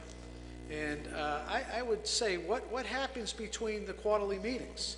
What happens in the 90 or 85 days between the quarterly meetings is equally as important as the 4 meetings a year. And I agree with Councilor Lungo that we should be kept abreast of everything that's going on in this community. Not to micromanage the community, but be able to answer when constituents call us and email us and meet us in the street and ask questions. We should be able to give residents an answer, Mr. President. That's what we're elected to do. That's what we get paid to do. What better than to have 7 people out here that are advocates for the community? And right now the administration is not using us as advocates, and it's unfortunate. And there's been a lot of rhetoric and lip service about, coming to meetings and so forth and assigning liaisons and the council liaison. Let me see if the council liaison's present. Is there a council liaison that works in the mayor's office here tonight? Can you raise your hand? No, I don't see anyone here. And I don't recall seeing anyone here since the beginning of the year, Mr. President. Order, please. And I don't recall seeing anyone here since the beginning of the year, the council liaison. So I think these are the issues. If you ran a private corporation saying that I'm only going to meet with the board of directors 4 times a year, or I'm only going to discuss what's going on with the employees that run the company or the employees that answer the questions and deal with the public, I'm only going to talk to them 4 times a year, you wouldn't have a successful business. And that follows suit in the city, Mr. President. So, I don't know about these quarterly meetings. It's okay, it's great to meet with the mayor quarterly. What about having discussions with the mayor on a daily basis, Mr. President, or a weekly basis? And Point of information, Councilor Knight. I'm only speaking for myself. If I pick up the phone and I call the mayor's office, I can get the mayor on the phone whenever I have a question. I can get a department on the phone whenever I can have a question. So I think that recourse is available to us. I personally think it's nice that we have something on the calendar that says that we're going to meet with the administration quarterly. Nothing's precluding us from meeting with them more frequently than that or doing what we do as individual councilors. But in terms of having quarterly meetings as a body of the whole, I don't see any harm or foul in that, Mr. President. Thank you. So as I was stating, Mr. President, it's incumbent upon the chief executive officer of the community to be a good communicator, to be open and transparent. And it shouldn't be incumbent upon residents, members of the council, or whoever it might be in the community to say, oh, I got to keep on calling the administration to find out what's going on here.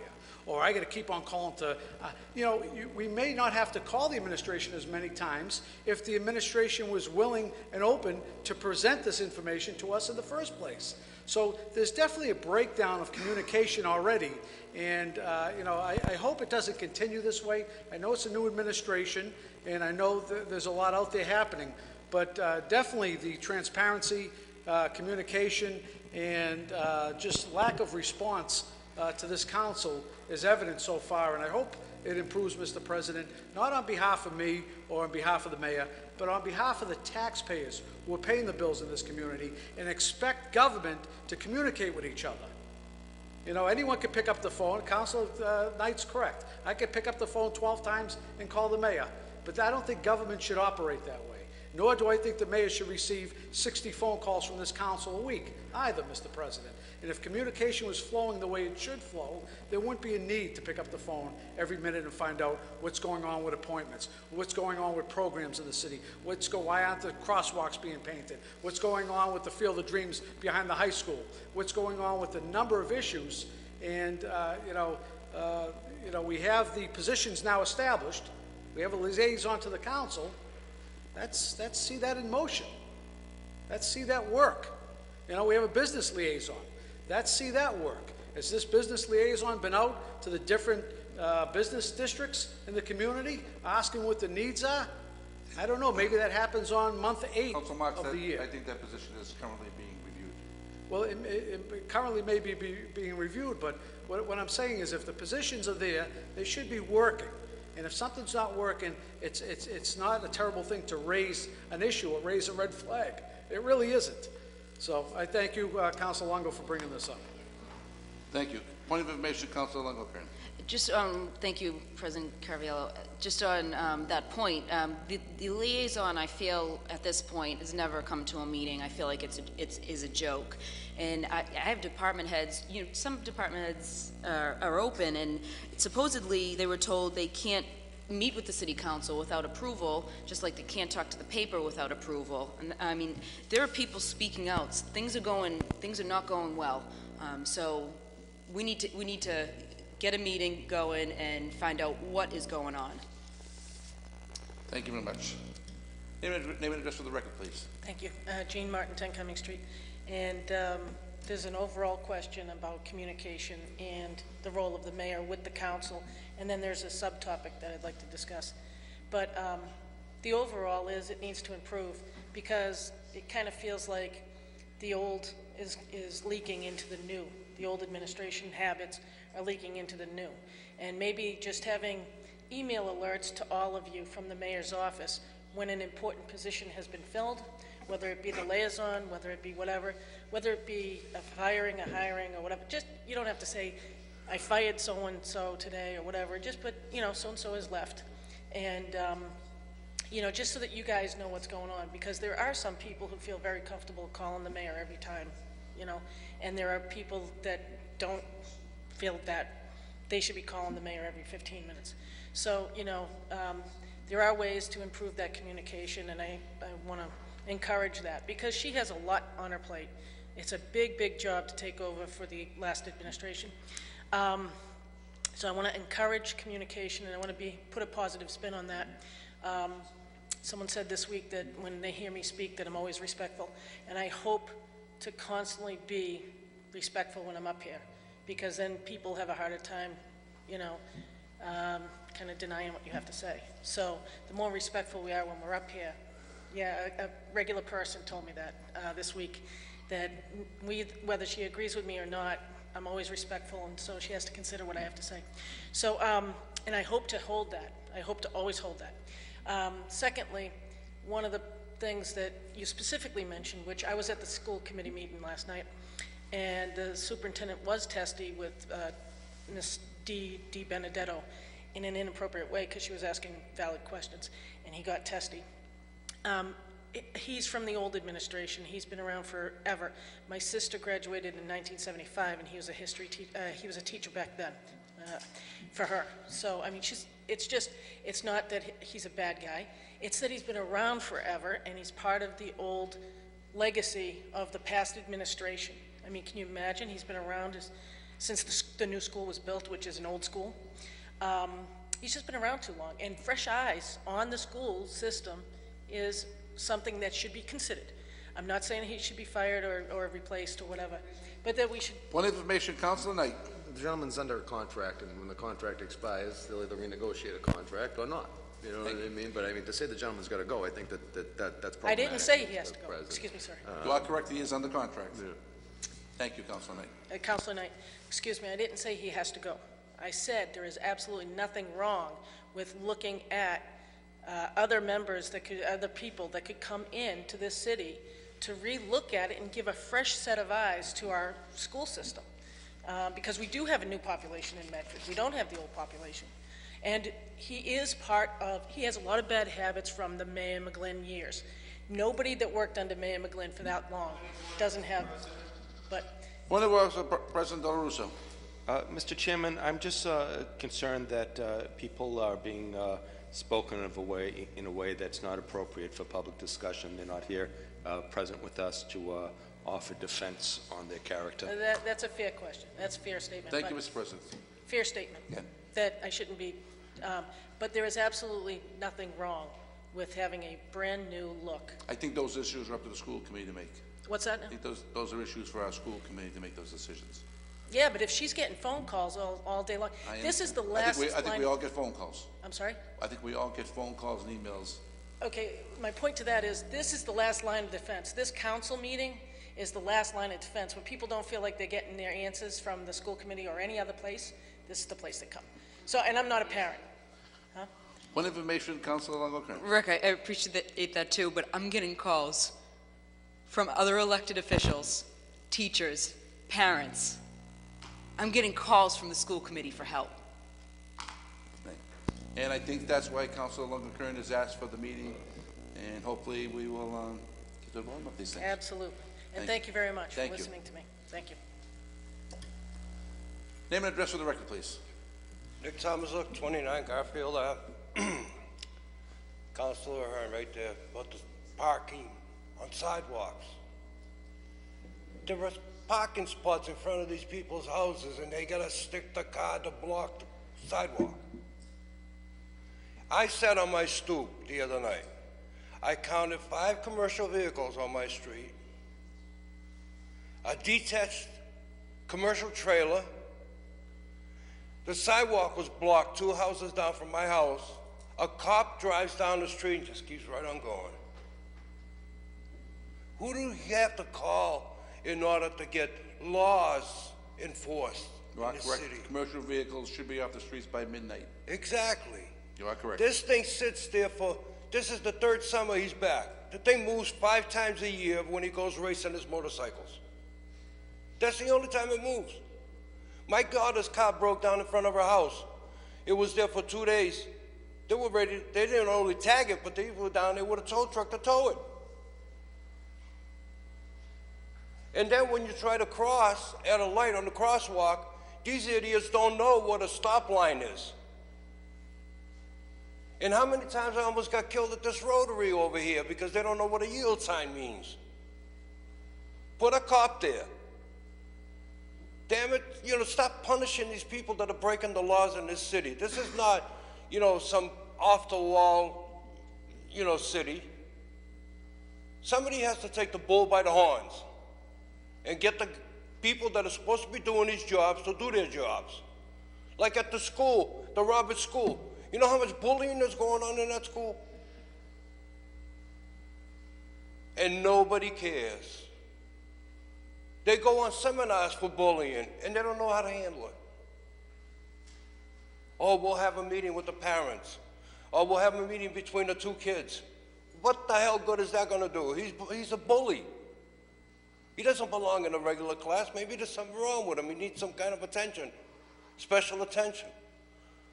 But the resolution is we'll have a meet once a week. That's not a resolution. But we have to start enforcing the laws in this city. We're not going to go backwards here. They're looking for more police officers and everything else. Start doing the job now. Then we'll add, if need be.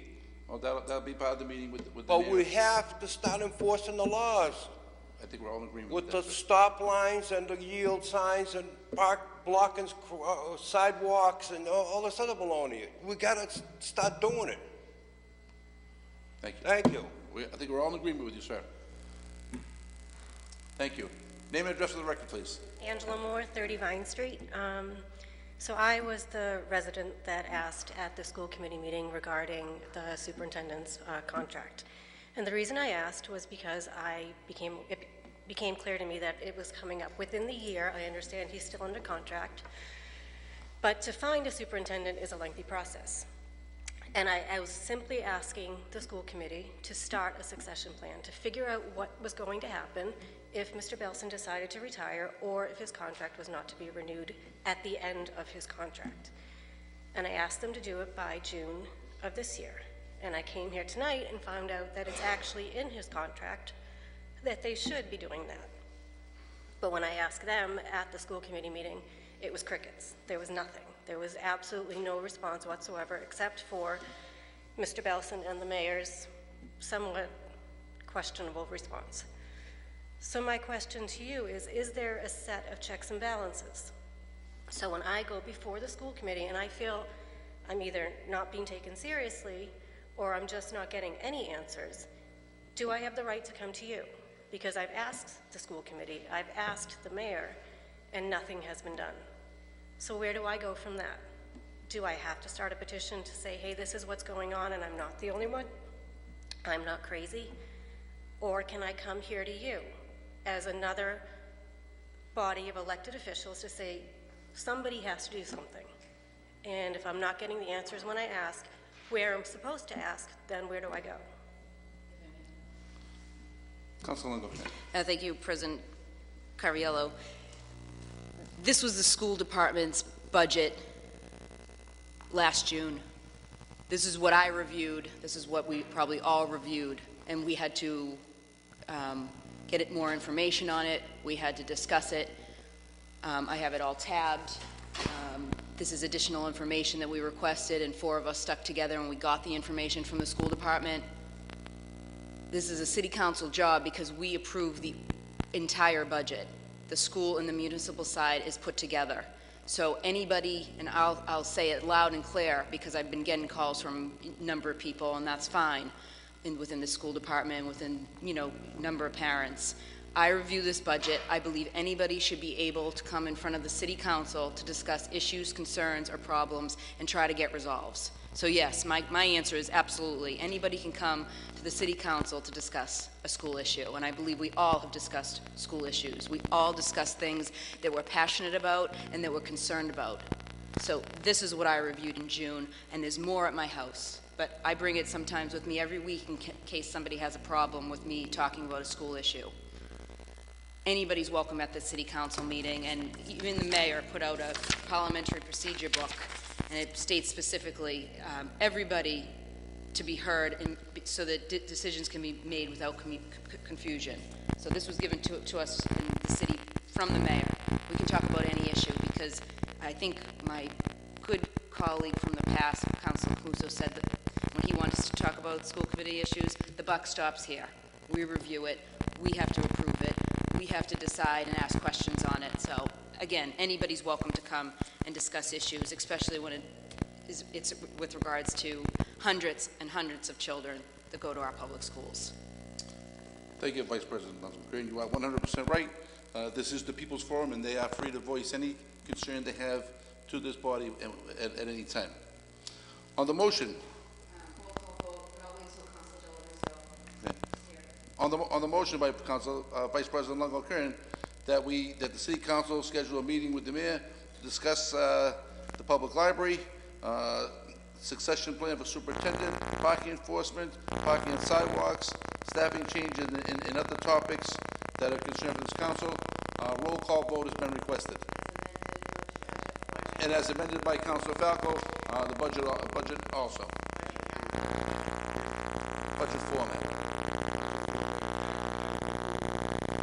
Point of information, Councilor Knight. Mr. President, I think that we've already agreed to have a second meeting with the administration, yes. So now wouldn't it be us adding the items that we want to discuss at this meeting? Yes, I think Councilor Del Russo said he has the meeting plans, but I think these are Yeah. topics that Right. the Vice So President so the vote that we're make taking sure isn't to we're schedule a specific to the meeting. Right. The vote isn't to schedule a second meeting. It's to have the mayor be prepared at the second meeting to discuss But these I did items say, that are the before Vice us. President has had some specific concerns that she wanted to make sure were in there, and I think they should be in there, along with Councilor Falco and Councilor Right, Marks. but what I'm getting at, Mr. President, is that we're not going to schedule a meeting to bring these items up to the mayor, to have her say, okay, let me look at them. We're going to schedule a meeting and have the meeting and send these items to her beforehand so she can be prepared to speak on them. Yes. I agree. I agree. So maybe we can take that language out that we set up a meeting because one is already being set up, and just put that a meeting, at our meeting in May. Obviously, we want the budget items in May. So if we could just say in May, we'd like to discuss these 6 items in addition to whatever else Yes, needs to be. I think we all may have separate concerns that we may want to voice at that time also. Mr. Clerk, a roll call has been requested.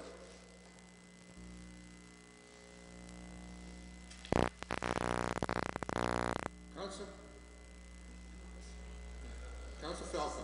Yes. Council Knight. Yes. Vice President Longo. Yes.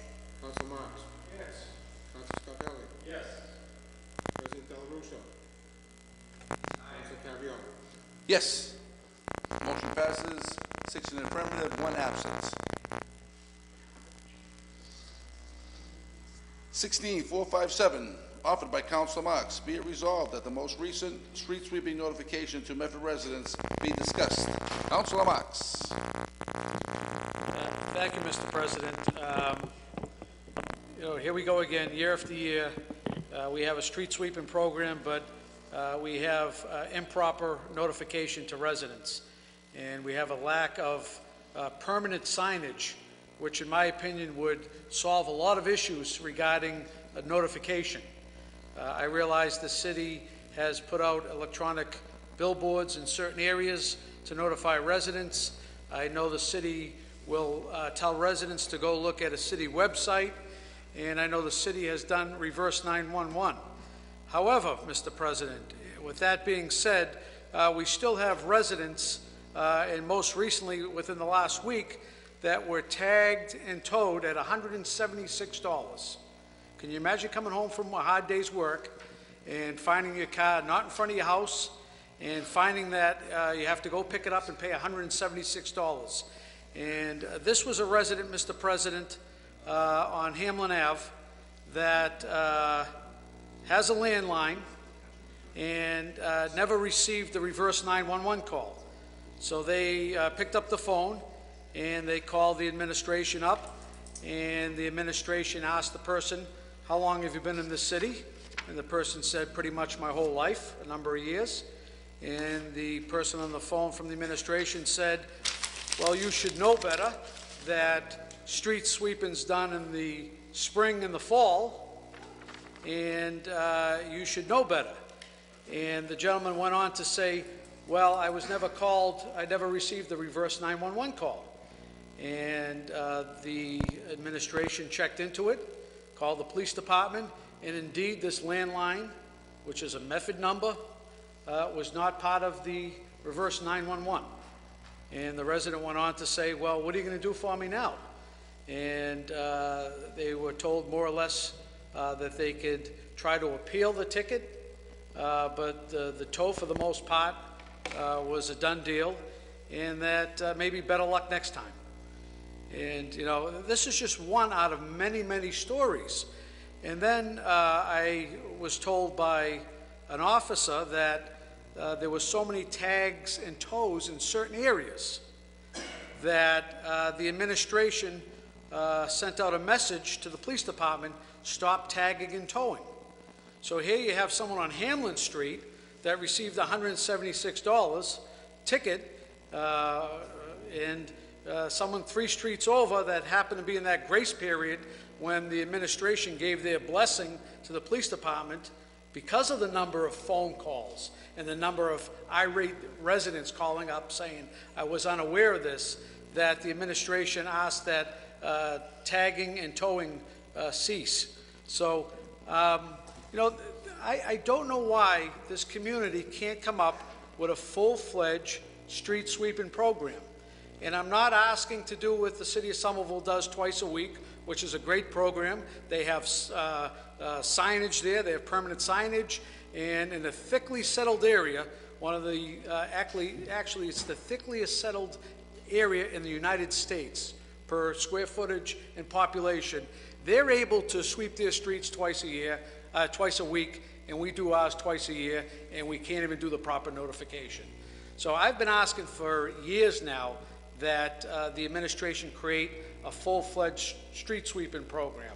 And I'm not sure why we can't get over that hurdle, but to have residents base their notification on 1 or 2 electronic billboards that they may never pass in the city, or ask them to go on a city website that they may not have access to a computer, or tell them that you'll get a reverse 911 call when they're not on the reverse 911 system, is a real concern, Mr. President. And in my opinion, I advise the resident, which I would tell any resident, that because the street sweeping is not clearly posted, that I don't believe that they could be given a ticket, let alone towed. And you know, that'll be, you know, if residents want to get together and file a class action suit, then so be it. But I don't think you can tag or tow if it's not posted. And I don't think a proper posting is saying it's on a website or saying that it's on a billboard in Medford Square. I don't think that's proper posting. And the city has a real concern, and they've been able to get away with this facade of a street sweeping program. But, you know, I think before long, Mr. President, we have to take action. And maybe the Public Works Committee. And I don't know if Councilor Knight's the chairman of that, or I might even be chairman of that. You know, we might have, but I think this may be the appropriate time, Mr. President, that we send a message to the administration that in a city this size, that we need a legitimate program with legitimate notification that gives residents ample time. Residents that I've spoken with say if they get notification, they'll get their car off the street. They don't have, I haven't heard one person say, you know what, I'm not moving my car for street sweeping. They just want proper notification. That's all residents are looking for. So I would ask that the Public Works Subcommittee convene and discuss the issue of a full-fledged street sweeping program that has proper notification and permanent signage throughout the community, Mr. President. Thank you, Councilor Marks. President Del Russo. Thank you, Mr. Chairman. I think it was through the work of former Councilor Camuso some years ago that it was initiated that there be regular street sweeping on some of the main thoroughfares in the city on a weekly basis during the non-winter months. It was done as a trial period, and I don't think it was ever declared as a permanent fixture. They do that on a regular basis right now. They do, but it was always considered to be a trial. It was always referred to as the pilot. Yes, thank you. The pilot program. And I think it's very unfortunate, as Councilor Marks has so clearly pointed out to us, that we're at this point now, and that's all we got to hang our hats on, and twice a year in the neighborhoods. I would hope that that when the subcommittee on the Highway Department of Public Works meets, that they come up with a plan for the city to make a, maybe we should ask for baby steps and something that's achievable to have a more expanded regular sweeping of the streets. I know they come by every morning, they do the squares. I mean, if I'm not woken up by trash trucks or the barrel men emptying the public barrels on the corner, it's the street sweeper outside my house at 3 or 4 in the morning. So I know they're out there regularly, but and they do a good job, and it certainly makes a difference. But we need to see that difference have some penetration within the neighborhood. So I hope that's considered in the subcommittee. Thank you, President Del Russo. I am out there early in the mornings, and I see the cars. I see them out there doing out their job, and they do a good job. Councilor Knight. Mr. President, thank you very much. Are you head of that subcommittee? I am Councilor Marks, myself, and you, actually. The three of us make it up, and I'm sure if we put our heads together, we'll be able to come up with something. I would like to say that with the presence of our interim director, Mr. Brian Cairns, in the DPW, I think we're in a very unique and plausible position right now to make this a reality. I believe Brian's background comes from U.S. sweep or American sweeping, where he's actually worked for an industry, in the industry. He's worked for an organization and a company that specializes in street sweeping. So it would seem to me that the gentleman does have the knowledge of the industry and knows the tricks of the trade, and if anybody can make it happen, it would be Director Cairns. I think he's been doing an excellent job since his appointment, Mr. President, and it's been a pleasure to work with. Yes, so, yes. You know, with that being said, I hope they can make a determination on his permanency as well. So on the motion that this matter be sent to the Department of Public Works Subcommittee for action? Second by Councilor Longo-Kern. Name and address of the record. Nick Thomas, 29 Garfield Ave. I have a short story about the street sweeper. I was walking my dogs. I'm not going to name the street because there's only one fireman who lives on that street.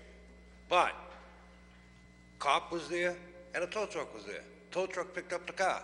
Lady comes running out in a nightgown. Hey, whoa, hold on. Come to find out, her husband's a fireman. What the tow truck do? Picked it up and put it in his driveway and drove away. It's who you know. It's who you know. I just wanted to bring that up about street sweeping. Thank you, sir. On the motion. Hi, my name's Bob Lester, 24 Hamlin Ave. I wasn't going to speak tonight. It's my first time here, but I called Mr. Marks. Thank you, Mr. Marks. I come home from work all day. My car's towed. And the story he told you, it's pretty close. It was a lot better than that. What kills me is you people talk. I've been watching 15 years what she says. We talk, we talk, we talk. Nothing gets done here. You are in control. We're the taxpayers. We got 3 or 4 people. They're the pet of the mayor. I'll say it. I don't care. I just paid almost $200. Nothing's done. Nothing's done. You're talking about things. You're talking to each other. Nothing's done. I called him. He called me back right away. I called the police department. I asked him, what was the phone number of the tow company? 2 tow companies. When I went there, you couldn't even get in the yard. Okay? You couldn't get in the yard. I called the police station. Mr. Doherty answered. The guy could not apologize enough. He said this is a disgrace the way they advertise in this city. Know what she tells me when I call the mayor's office? How long you lived in this city? Well, I lived here 28 years and I pay $7,000 on the dump of the street they don't sweep that's all torn up. $7,000. That's why I didn't want to come here, Mr. Marks. I don't want to get mad. I've never been here. I've never been here. But you know something? People have had it. You guys don't get it. We got rubber stampers in here, up the mayor, they're the pet. Start doing the job for the taxpayers. I had enough. And then I call her up and she tells me I should know. I should know. I said, how many days are in the month? When's fall? Oh, I should have known. Well, she says, well, there's a sign in Medford Square. I told her I probably couldn't see it because there was probably so many papers stuck on it, you can't read it. Garbage. It's the truth. So she said to me, well, I'll get back to you. Well, I called the police department. I said, listen, if my car, they tell me to move it off the street like he said, what do you think, I'm going to leave it on the street, let them tow me home, $200, tow my car? You know? So she said, well, I'll get back to you. I called the police department, and they told me I was never in the system. Well, she swore up and down. So I said, how can I go about this?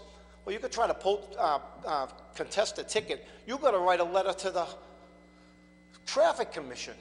Why do I got to write a letter? Why can't that go to the mayor's office? You people take care of it. Take it there. She's the power. She runs this place. She's the power. She runs it. You know, when everybody needed a vote, she was there. Where's the change, she said. I watched her in here. We got change. We got change. Like she said, Roy Belcher should be fired. If I ever talk back to my boss, I'd be gone. He'd be gone. It's the truth. Don't say forget about it. He'd be gone. It's the real world out there. Go talk back to your boss. Brush people up. But you know something? This council blows them off because they got pets in the mayor. It ain't going to happen. That's what goes on. Listening to me, nothing's going to go from here tonight with the ticket. Nothing. I hope we got 2 new councils, and I know him very good, Mr. Scarpelli, stand-up guy, and I'm not banging none of yours, but she said it. Get together, not 3 votes. You can change it, just like the city every week. You guys talk about the same thing. You might as well go home. We might as well save our tax dollars. You talk about the same thing. He's asked for the budget over and over and over. Over and over and over. You guys talk about 15 years I've been watching. You talk about the same thing. And you guys can change it. Oh, the potholes, this guy's house, the potholes. You know something? Don't okay the gas company when they come in here. Tell them, no, you're not getting the permits. But you okay it. You rubber stamp it, and that's what happens. That's why we get no results. Should be a disgrace. All you should be ashamed of yourself. You know, go to work. It's $200 out of my pocket. You can't, you don't know. Nothing gets done. You know why? You gotta kiss our, I don't want to say it. I don't want to get locked up. I don't want to do a deal with you. Thank you. Great guy. In 70s. Bob Pending's right. I'm a Democrat, but he was right. He was right. You know why they shut him down? You don't want him to talk? Because he was right. You didn't want to hear him. When the truth comes out, everybody wants to rubber stamp it and table it. I'm tired of tabling. That's all we do. The mayor's talking about this. People bring up stuff. Table. You should buy a table. You should buy a table right for here. She wants to put things on it, table it. Where's it go? To the table. Might as well throw it out that window. Put the table outside that window. This is a disgrace. Okay, I don't think, there was nothing tonight. Thank you. No. There you go. There you go. Thank Might as well get a rubber stamp instead of a hammer. Thank you.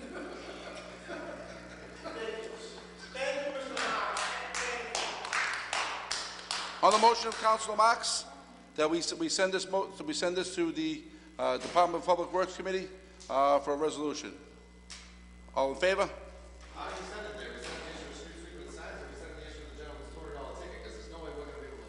Yeah, we can't help his ticket, so I'm sorry for his ticket, but... Yeah. Yeah. Yeah. All right, so, on the motion, Councilor Marks, seconded by Councilor Knight, all in favor? Aye. Motion passed. Thank you, Mr. President. Thank you, Mr. President. 16-459, offered by Councilor Marks. Be it resolved that the Community Preservation Act exemption be discussed. Councilor Marks. Thank you, Mr. President. I'll be real brief because this has been discussed ad nauseum. But I just wanted to update residents, because I know Councilor Longo-Kern brought this up and I brought it up shortly after, that we just received the correspondence from Ed O'Neill, the city assessor, regarding the community preservation exemptions. As we all know, the first $100,000, every resident exempt based on their assessed value, the first $100,000, and there's no need for taxpayers to file an exemption based on the $100,000. However, there is an exemption for moderate and low-income seniors and low-income homeowners. And to be considered for this exemption, taxpayers must file exemption forms with the assessor's office. And you can go on the city website and go into the department of the assessor's office and find the form itself. And that also has to be accompanied with the first 2 pages from your most recent tax return. And I just wanted to explain, Mr. President, for those residents who may be eligible for an exemption. It says if you believe you qualify for a low-income or moderate to low-income senior exemption and wish to avoid having the CPA surcharge appear on your 2017 first quarter bill, which comes out this July, so don't think 2017 is a year off. That's this July. You must file for an exemption with the assessor's office no later than May 25th, 2016. Now, the city was gracious enough to have an informational meeting regarding this scheduled for May 24th, the day before the last day to file at the public library. So, not great timing, but needless to say, the city's having a meeting on that to discuss this. It says those filing for exemptions after May 25th, 2016 will not have a final determination on their exemption until after the first quarter tax bills have been processed, and surcharges will appear on their first quarter bill. So you can still file up to April 3rd, 2017. So if you don't hit the May 25th deadline to get your application in, you have until April 3rd, 2017 to submit. However, you will get the first surcharge in your July 2017 bill. So there are an exemption which I got from the assessor list. It says these are the 2 categories for income limits. Actually, just let me state the requirements for the CPA exemption. To qualify for the exemption for 2017, residential property owners must meet age and residency requirement. So you got to be a senior, and you have to own your own property. And income requirements based on 2015 income. And there are two categories of income limits: over 60 years of age and under 60 years of age. And then it goes on to tell you the household size. So if you have, just say, 3 people in your household, you're over 60, your income cannot be any higher than $88,290. Or if you're under age 60 and you're 3 people in your family, it's $70,632. And you can ask these questions to the assessor when you call up. But this is very important, Mr. President, for those people that are eligible for an exemption. They rightfully do that, and it's required under state statute also. And I would urge people, if they feel that they're eligible or even borderline, to reach out to the city assessor, Ed O'Neill at City Hall, and ask the questions, Mr. President. Thank you for all that, Council Marks. That's great work. Council Caviello. Thank you, Mr. President. Mr. President, I spoke with many seniors in regards to this, and one of the biggest problems the seniors are coming up with is that a lot of seniors have turned their property over to their children, and even though their children don't pay the property taxes, but because of the the look-back rule, they are not eligible for the exemption because they're in their kids' names, and the kids are, and most of the children make over the amounts necessary for the exemption. So, again, I say I received probably half a dozen calls from different seniors saying that. So again, that's a problem going. That's been a problem for the seniors with this. Thank you, Councilor. Chair recognizes Councilor Knight. Mr. President, thank you very much. And Councilor Marks, I think you're right on point with your presentation. There is one thing that I did want to make clear, and it's if you are hit with the surcharge on May 25th and your application is pending before the assessor's office, you will receive a refund from amounts already paid. It's not like you missed the deadline to file, so you're out of luck with the money.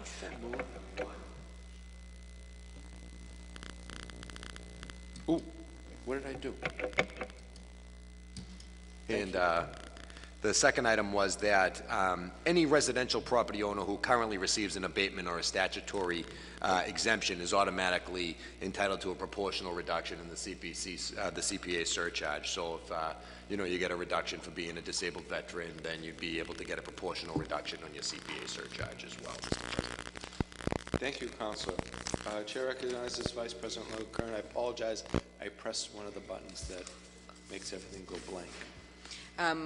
I just want to reiterate the dates because you were going so quickly. Because I think it's very important that people who are interested in this, and we are getting the calls with regards to exemption. I was the one that I was notified by a constituent who wanted to actually file an exemption form who didn't believe they had time to do so. So you can file up until May 25th. There will be an information night, but it's on May 24th. And again, like Council Marks said, not very helpful, but at least it's something. I want to make, obviously we're announcing it today, but I want to make sure that, see if the paper will put that in, make sure people are aware of this meeting. It's something that a lot of people are interested in and need information so that they know how to do it, they know where to go.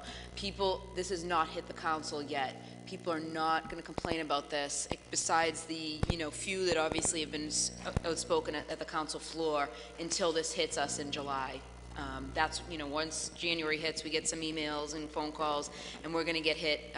So anybody that needs information on this surcharge on your next on the July tax bill, please, if you follow the criteria to file an exemption, please do so, and please go to this informational meeting so you're able to do so. Thank you. Thank you, Madam Vice President. Chair recognizes Councilor Scarpelli. Thank you, Mr. President. I know this is such an important issue in getting the word out. I know that, could this fall in the privy of reaching out to Ms. Evangelista and the PR at the school department, maybe to get the word out, because I've reached out with a couple of concerns to get some information out to the public, and it was reported with great detail. So if we can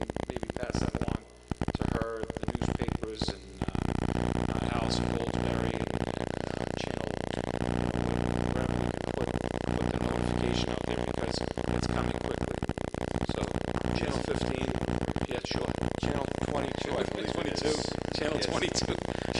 Thank you. Thank you. So, on the motion of Councilor Marks that this matter be discussed and as amended by Councilor Scarpelli and Vice President Longo-Kern, all those in favor? Aye. All those opposed? Motion passes. 16-460, offered by Councilor Carviallo, be it resolved that the Medford City Council discuss why many of the meters installed by Republic Parking do not accept coins but credit cards only. Councilor Carviallo. Thank you, Mr. President. Mr. President, you know, I was in Haines Square last week, and there's a couple of meters there, and I didn't have any change, so I mean, I had change in my pocket. It didn't take change. Why? I don't know. They, I mean, I thought the purpose of the meters was for convenience to put the change in. So you know, if you wanted to run into the store, throw your quarter and come back out, that would be the deal. But the sign was saying cards only.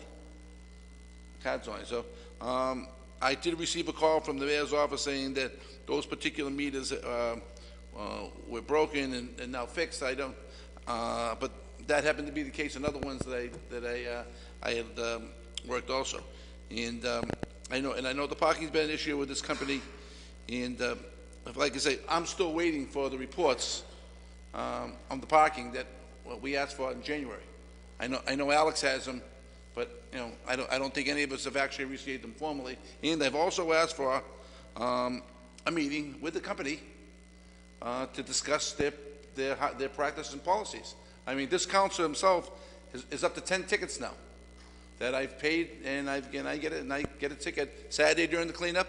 I put my money in. I paid for my time, and in 3 minutes after they put the money in, I had a ticket. So I don't know if this council is being targeted, or but I know I'm up to 10 right now, and every time the ladies walk in there, they don't want to see my face. So again, Mr. President, if we can have a meeting with this company at some point, I'd appreciate it. I would love to do that. The city solicitor has advised us that they're looking at the contract, and because of some issues around the recent buyout, that we'd be wise to hold off on that matter for a while. And I take him at his word. I am, however, upset, as you are, that we haven't gotten those reports. I think, didn't we get something, but it wasn't complete? Alex got them. Alex got them. Alex got the reports. Did he forward them? And Alex did forward them to me, but I don't want the reports from Alex. No, I don't want them from him either. I got something. I think Alex should be the liaison to the council.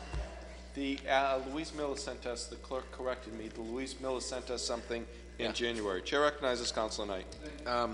Mr. President, thank you very much, and I apologize for interrupting my coughing fit there, Councilor Carviallo. I know several weeks back we did request by way of resolution a meeting with the mayor to discuss all things parking, the successes of the program, the failures of the program, pros and cons of what we're doing and where we're going in the future, Mr. President. I'd like an update from the administration on whether or not we're still going to have that meeting. I don't think it's a problem having the meeting regardless of who the entity is that's doing the third-party work. So, and I don't think that will have any impact on any type of negotiations that the legal department's having with it, Mr. President. So, with that being said, I'd like to amend the paper to request an update from the administration on the meeting request that we had made previously. On the motion for approval by Councilor Carviallo as amended by Councilor Knight, all those in favor? Opposed? Motion carries. 16-461 offered by Councilor Carviallo. Be it resolved that the Medford City Council requests the Department of Public Works increase the amount of cleanups in the West Medford municipal parking lot. Syringes are being picked up on a regular basis by surrounding businesses and neighbors. This is serious, Councilor. Thank you, Mr. President. Mr. President, I put this on there because Friday I received a call from one of the business owners there who went around and Friday morning picked up 12 syringes. Says he picks them up on a regular basis. I did receive a call this afternoon from Steve Tenaya and said the syringes really are the duty of the Board of Health to be picked up. But obviously, if these syringes are are all over the parking lot, there's something going on in the parking lot there that the police should be looking into. But you know, the store owners told me every morning they go out there, it's liquor bottles and syringes all over that West River parking lot. So if we could ask the chief to increase some enforcement there, and also have the Board of Health look into this matter also, Mr. President. So on the motion Again, it's a for very approval- serious matter. On the motion for approval by Council Caviello, as amended by Council Caviello to alert not only the DPW but the police chief to increase patrols, and also to inform the acting director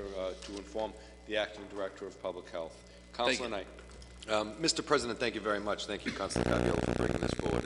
I'd like to further amend the paper, Mr. President, requesting that we get the schedule for the parking lot and sweeping maintenance at all the public lots. And I'd also like to further amend the paper requesting that a hotline be developed for individuals that do find syringes in their neighborhood and a public parking lot, so on and so forth, so that they can call in to whatever entity that may be, so that we can begin to track this data and collect this data so that we can see if there are cluster problems in certain areas of the city.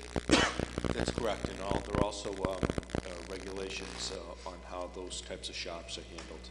So as amended by Councilor Knight on the motion for approval, amended by Councilor Caviello. On the motion of approval by Councilor Caviello, as seconded, all those in favor? Thank you, Mr. President. Motion carries. Thank you. Offered by Councilor Marks. I skipped over this by accident, I apologize. 16-458. Be it resolved that the city administration provide residents with an update on when the street paving will be done on Ross, Hamlin, Sherman, and any other street in the area where the road was dug up to replace gas lines. I'm aware of that problem, Councilor, and it went on the same way, I think 2 years ago, or in my neighborhood, with the number of streets that were year-and-a-half-long projects and it's a shame. Thank you, Mr. President. Yes, I received a call from several residents that were promised that the streets after the gas line replacement done on Ross, Hamlin, Sherman, and a few of the other surrounding streets, that it was supposed to be last year that this was going to be replaced, and they're wondering now we're 5 months into this year and there's no sign of any street replacement after the road was dug up. So I would just ask that we get a response back on behalf of the residents when that work will be done, and that it be done at the least inconvenient time on behalf of the residents of that area. Very good. On the motion approved by Councilor Marks. Councilor Knight. Mr. President, thank you very much. I certainly appreciate Councilor Marks' resolution on this topic. I've gotten recent complaints, calls, so on and so forth, from some residents on Lincoln Road between Lawrence and Powerhouse.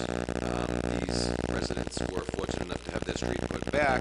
However, their street was not put back in up to City of Medford standards, Mr. President. And I believe the culprits were the National Grid and most recently NWRA. So I'd like to amend the paper to request that the city engineer report back on the status of street repairs there as well. Motion approved by Councilor Marks as amended by Councilor Knight. All those in favor? Aye. Opposed? Motion carries. On the motion of Councilor Marks to take papers under suspension and in the hand of the clerk. All those in favor? All those opposed? Motion carries. Offered by Councilor Caviello, 16- and Councilor Knight, 16-463. Be it resolved that the Medford City Council commend and congratulate Karen Rose and Louise Miller for their dedicated service to the city of Medford. We wish them good luck in their future endeavors, as they will be surely missed here in City Hall. Councilor Caviello. Thank you, Mr. President. Mr. President, I just want to wish these two wonderful individuals the best on wherever they may. I know we know where Louise is going, but we don't know where Karen's going. I mean, Karen wore many hats for the city and did an outstanding job for the residents of the city. And along with Louise Miller, these are two dedicated employees and that are leaving our employ and going on to somewhere else. So again, I wish them the best and wherever they happen to go in their new jobs. So. Very good. Councilor Knight. Mr. President, I think Councilor Caviello covered all the bases. I'd just like to congratulate Ms. Miller on her new position and wish her all the best of luck. I was really looking forward to working with her through her first budget cycle this year. She had the reins for the full 12 months, but so be it. And as far as Ms. Rose and the Board of Health, I've had a great experience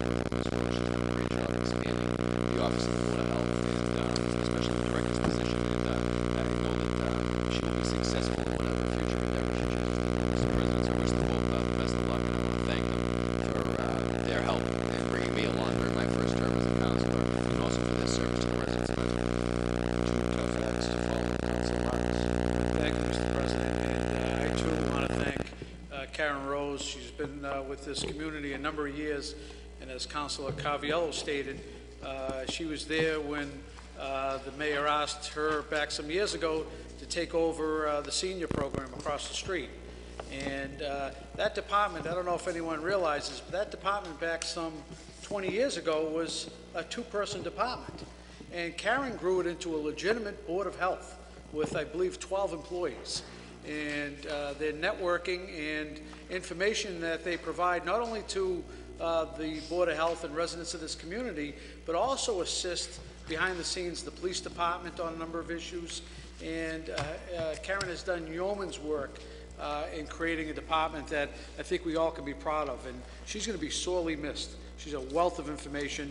And regarding Louise Miller, I mean, you know, what can you say about someone that's been here 4 years, that, in my opinion, has gained the trust of this council, was someone that was open and spoke frankly about the financial issues in the community, and was willing to discuss items and get answers. And, you know, she is also someone that is going to be sorely missed, from procurement to budget to personnel. She, for a period of time, I think it was probably a 6-month period, ran City Hall.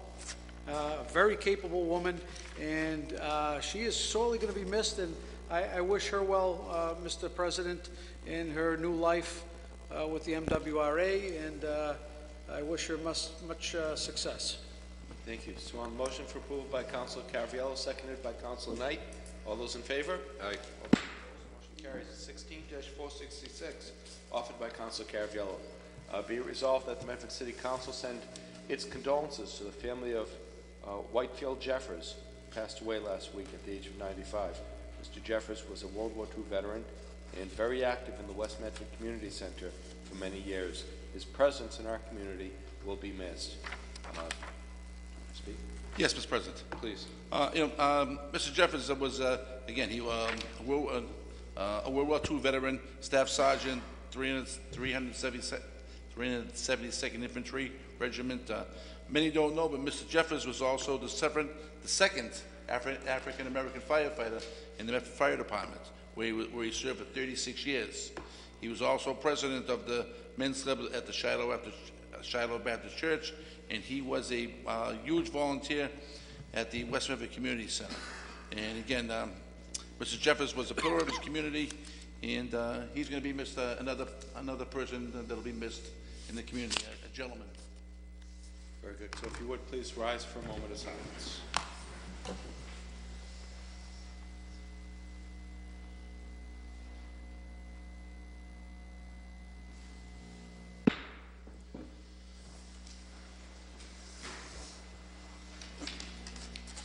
(16-462) offered by Councilor Scarpelli. Be it resolved that the administration provide the City Council with an update on this summer's recreational programs and thoughts on the direction of the city full-time recreational plan. Councilor Scarpelli. Thank you, Mr. President. I've been getting some phone calls, and I know that this is my fellow colleagues, Councilor Vice President Lungo, her forte and expertise, but I know she's been very busy with many different matters, so I know that people have called and asked about some questions and concerns about what our plan is for our summer programs as they're trying to plan their summer's activities and childcare and so on. So I did talk to the Chief of Staff this morning, happened to pass before a meeting, and there is a plan that will be coming out relatively shortly with approved booklet and what's happening with the summer recreational plan. The other piece is that I'd like to ask the administration for, if we can, the discussions or plan that was put together through the Arts and Recreation's transition team, and see where we're going with that. Okay, thank you. Very good. So on the motion of approval by Councilor Scarpelli, seconded by Vice President Lungo Kern, all those in favor? All those opposed? Motion carries. 16-464, offered by Councilor Falco. Be it resolved that the Medford City Council congratulate the Medford Vocational Technical High School on being awarded the gold medal for their graphic arts program at the Massachusetts Skills USA competition. Wow. Thank you, Mr. President. I'll be really brief. I just want to congratulate Heidi Riccio and all of her staff and the teachers and the students up at the vocational school. They've been working very hard over the past few years to really just raise the vocational school up to the next level. They're doing a great job. They've really bolstered the programming, and I think this is a good sign of many things to come. So I just wanted to say congratulations to them. Thank you. Thank you. On the motion, moved by Councilor Falco, seconded by Vice President Leto-Kern. All those in favor? All those opposed? Carries. 16-465, offered by Councilor Falco. Be resolved that the Medford City Council thank the Medford Community Coalition for organizing the Medford Square cleanup this past weekend. Mr. Councilor. Thank you, Mr. President. I just wanted to thank the Medford Community Coalition. We had organized a cleanup this weekend in Medford Square. They had probably about a total of 60 people that attended, and I was there and helped out. Councilor Caviello was there for a while as well, and we cleaned up Medford Square, or began to clean it up. The DPW was there as well. They helped out, and it was a successful event, and I just want to thank them for organizing it. So thank you. Thank you. Thank you to the Community Coalition. All those in favor? All those opposed? Motion carries. That was a motion for approval by Councilor Falco, as seconded by Councilor Marks. And the final paper before us tonight is offered by Councilor Marks. Be it resolved that the crosswalk at the corner of North Street and Capon be painted and the pothole repaired in the interest of public safety. Councilor Marks. Thank you, Mr. President. It appears that we're going to do one crosswalk at a time in this community. So when residents send me an email or give me a phone call, I told them I'll put it on the agenda. This happens to be probably the third or fourth. And, you know, I had the opportunity to drive down Mass Ave in Arlington the other day. And let me tell you, every intersection had pedestrian crossing neon signs at both ends of the street. They had the thermoplastic crosswalks, very visible the whole length of the street. And really, it just, you know, a beautiful presentation on what really should be done when we talk about safe streets and so forth and roads. And I just can't fathom why we can't get our crosswalks painted, Mr. President. But I am going to continue to offer them as residents reach out to me one at a time. And I thank the DPW. They've been doing the requests that are on the council agenda. I just would like to see them do the entire city so we don't have to do them one at a time. But apparently they have a lot on their plate. But corner of North Street and Capon Street, Mr. President, I move approval the crosswalk be painted. Thank you. You know, at the widest place on Mass Ave, up like close to Arlington Heights, where it's really broad, you can walk across that street safely without having to be worried because of the way they do it there. So on the motion for approval by Councilor Marks, all those in favor? All those opposed? Motion carried. The records of last week, April 12th, no. The tabled records of the April 12th were passed to Vice President Longo-Kern. Madam Vice President, how did you find those records? I reviewed the records and find them in order. Move approval. On the motion for approval by Vice President Longo-Kern, all those in favor? All those opposed? Motion carries. Mr. President? Yes, Mr. Counselor. Just if we could. Please. It's a follow-up from a couple of weeks ago. I offered a resolution asking that Representative Donato give us an update on the Home Rule Charter petition. Yes. And we did receive something in the packet. If I could just, it's not that long, from Representative Donato, who I appreciate, dated April 28th. It says, Dear Mr. Finn and honorable members of the City Council, this is in response to your resolution of April 12, 2016 that I received on April 27, 2016. I am enclosing a copy of Bill 4277 that was referred to the Committee on Election Laws on April 19th, and on April 21st, the Senate concurred. I have requested the chairman of the Committee on Election Laws have a hearing on this bill as soon as possible. In the meantime, if I can be of further assistance, please do not hesitate to contact me. And I would just ask that maybe we as a council send a letter to the chairman of the Committee on Election Laws. I believe that's a joint committee. I don't know if Council Knight remembers. So this. Okay, so this must be the House Committee, then if the Senate concurred. So if we can send a letter from the City Council asking the House Chairman of Election Laws to establish a public hearing on it, and also that, they already know we're in support, but show that the Medford City Council's in support, Mr. President. Because I think we need also, as well as our state delegation, to make sure this gets shepherded through the process. I can't think of a better advocate for this process than the Assistant Majority Leader, Paul J. Donato. But at your request, Mr. Clerk, if you would, kindly send a letter requesting action on this on behalf of the City Council. Council Knight. Mr. President, for the reasons stated multiple times before, I would ask to be recorded in opposition on this matter. Thank you, Council Knight. And I am in too. On the motion for approval, all those in favor?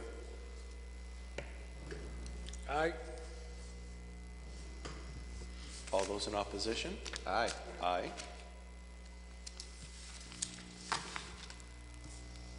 You want to call a roll call vote? Is that what you're looking for? I think the chair is in doubt.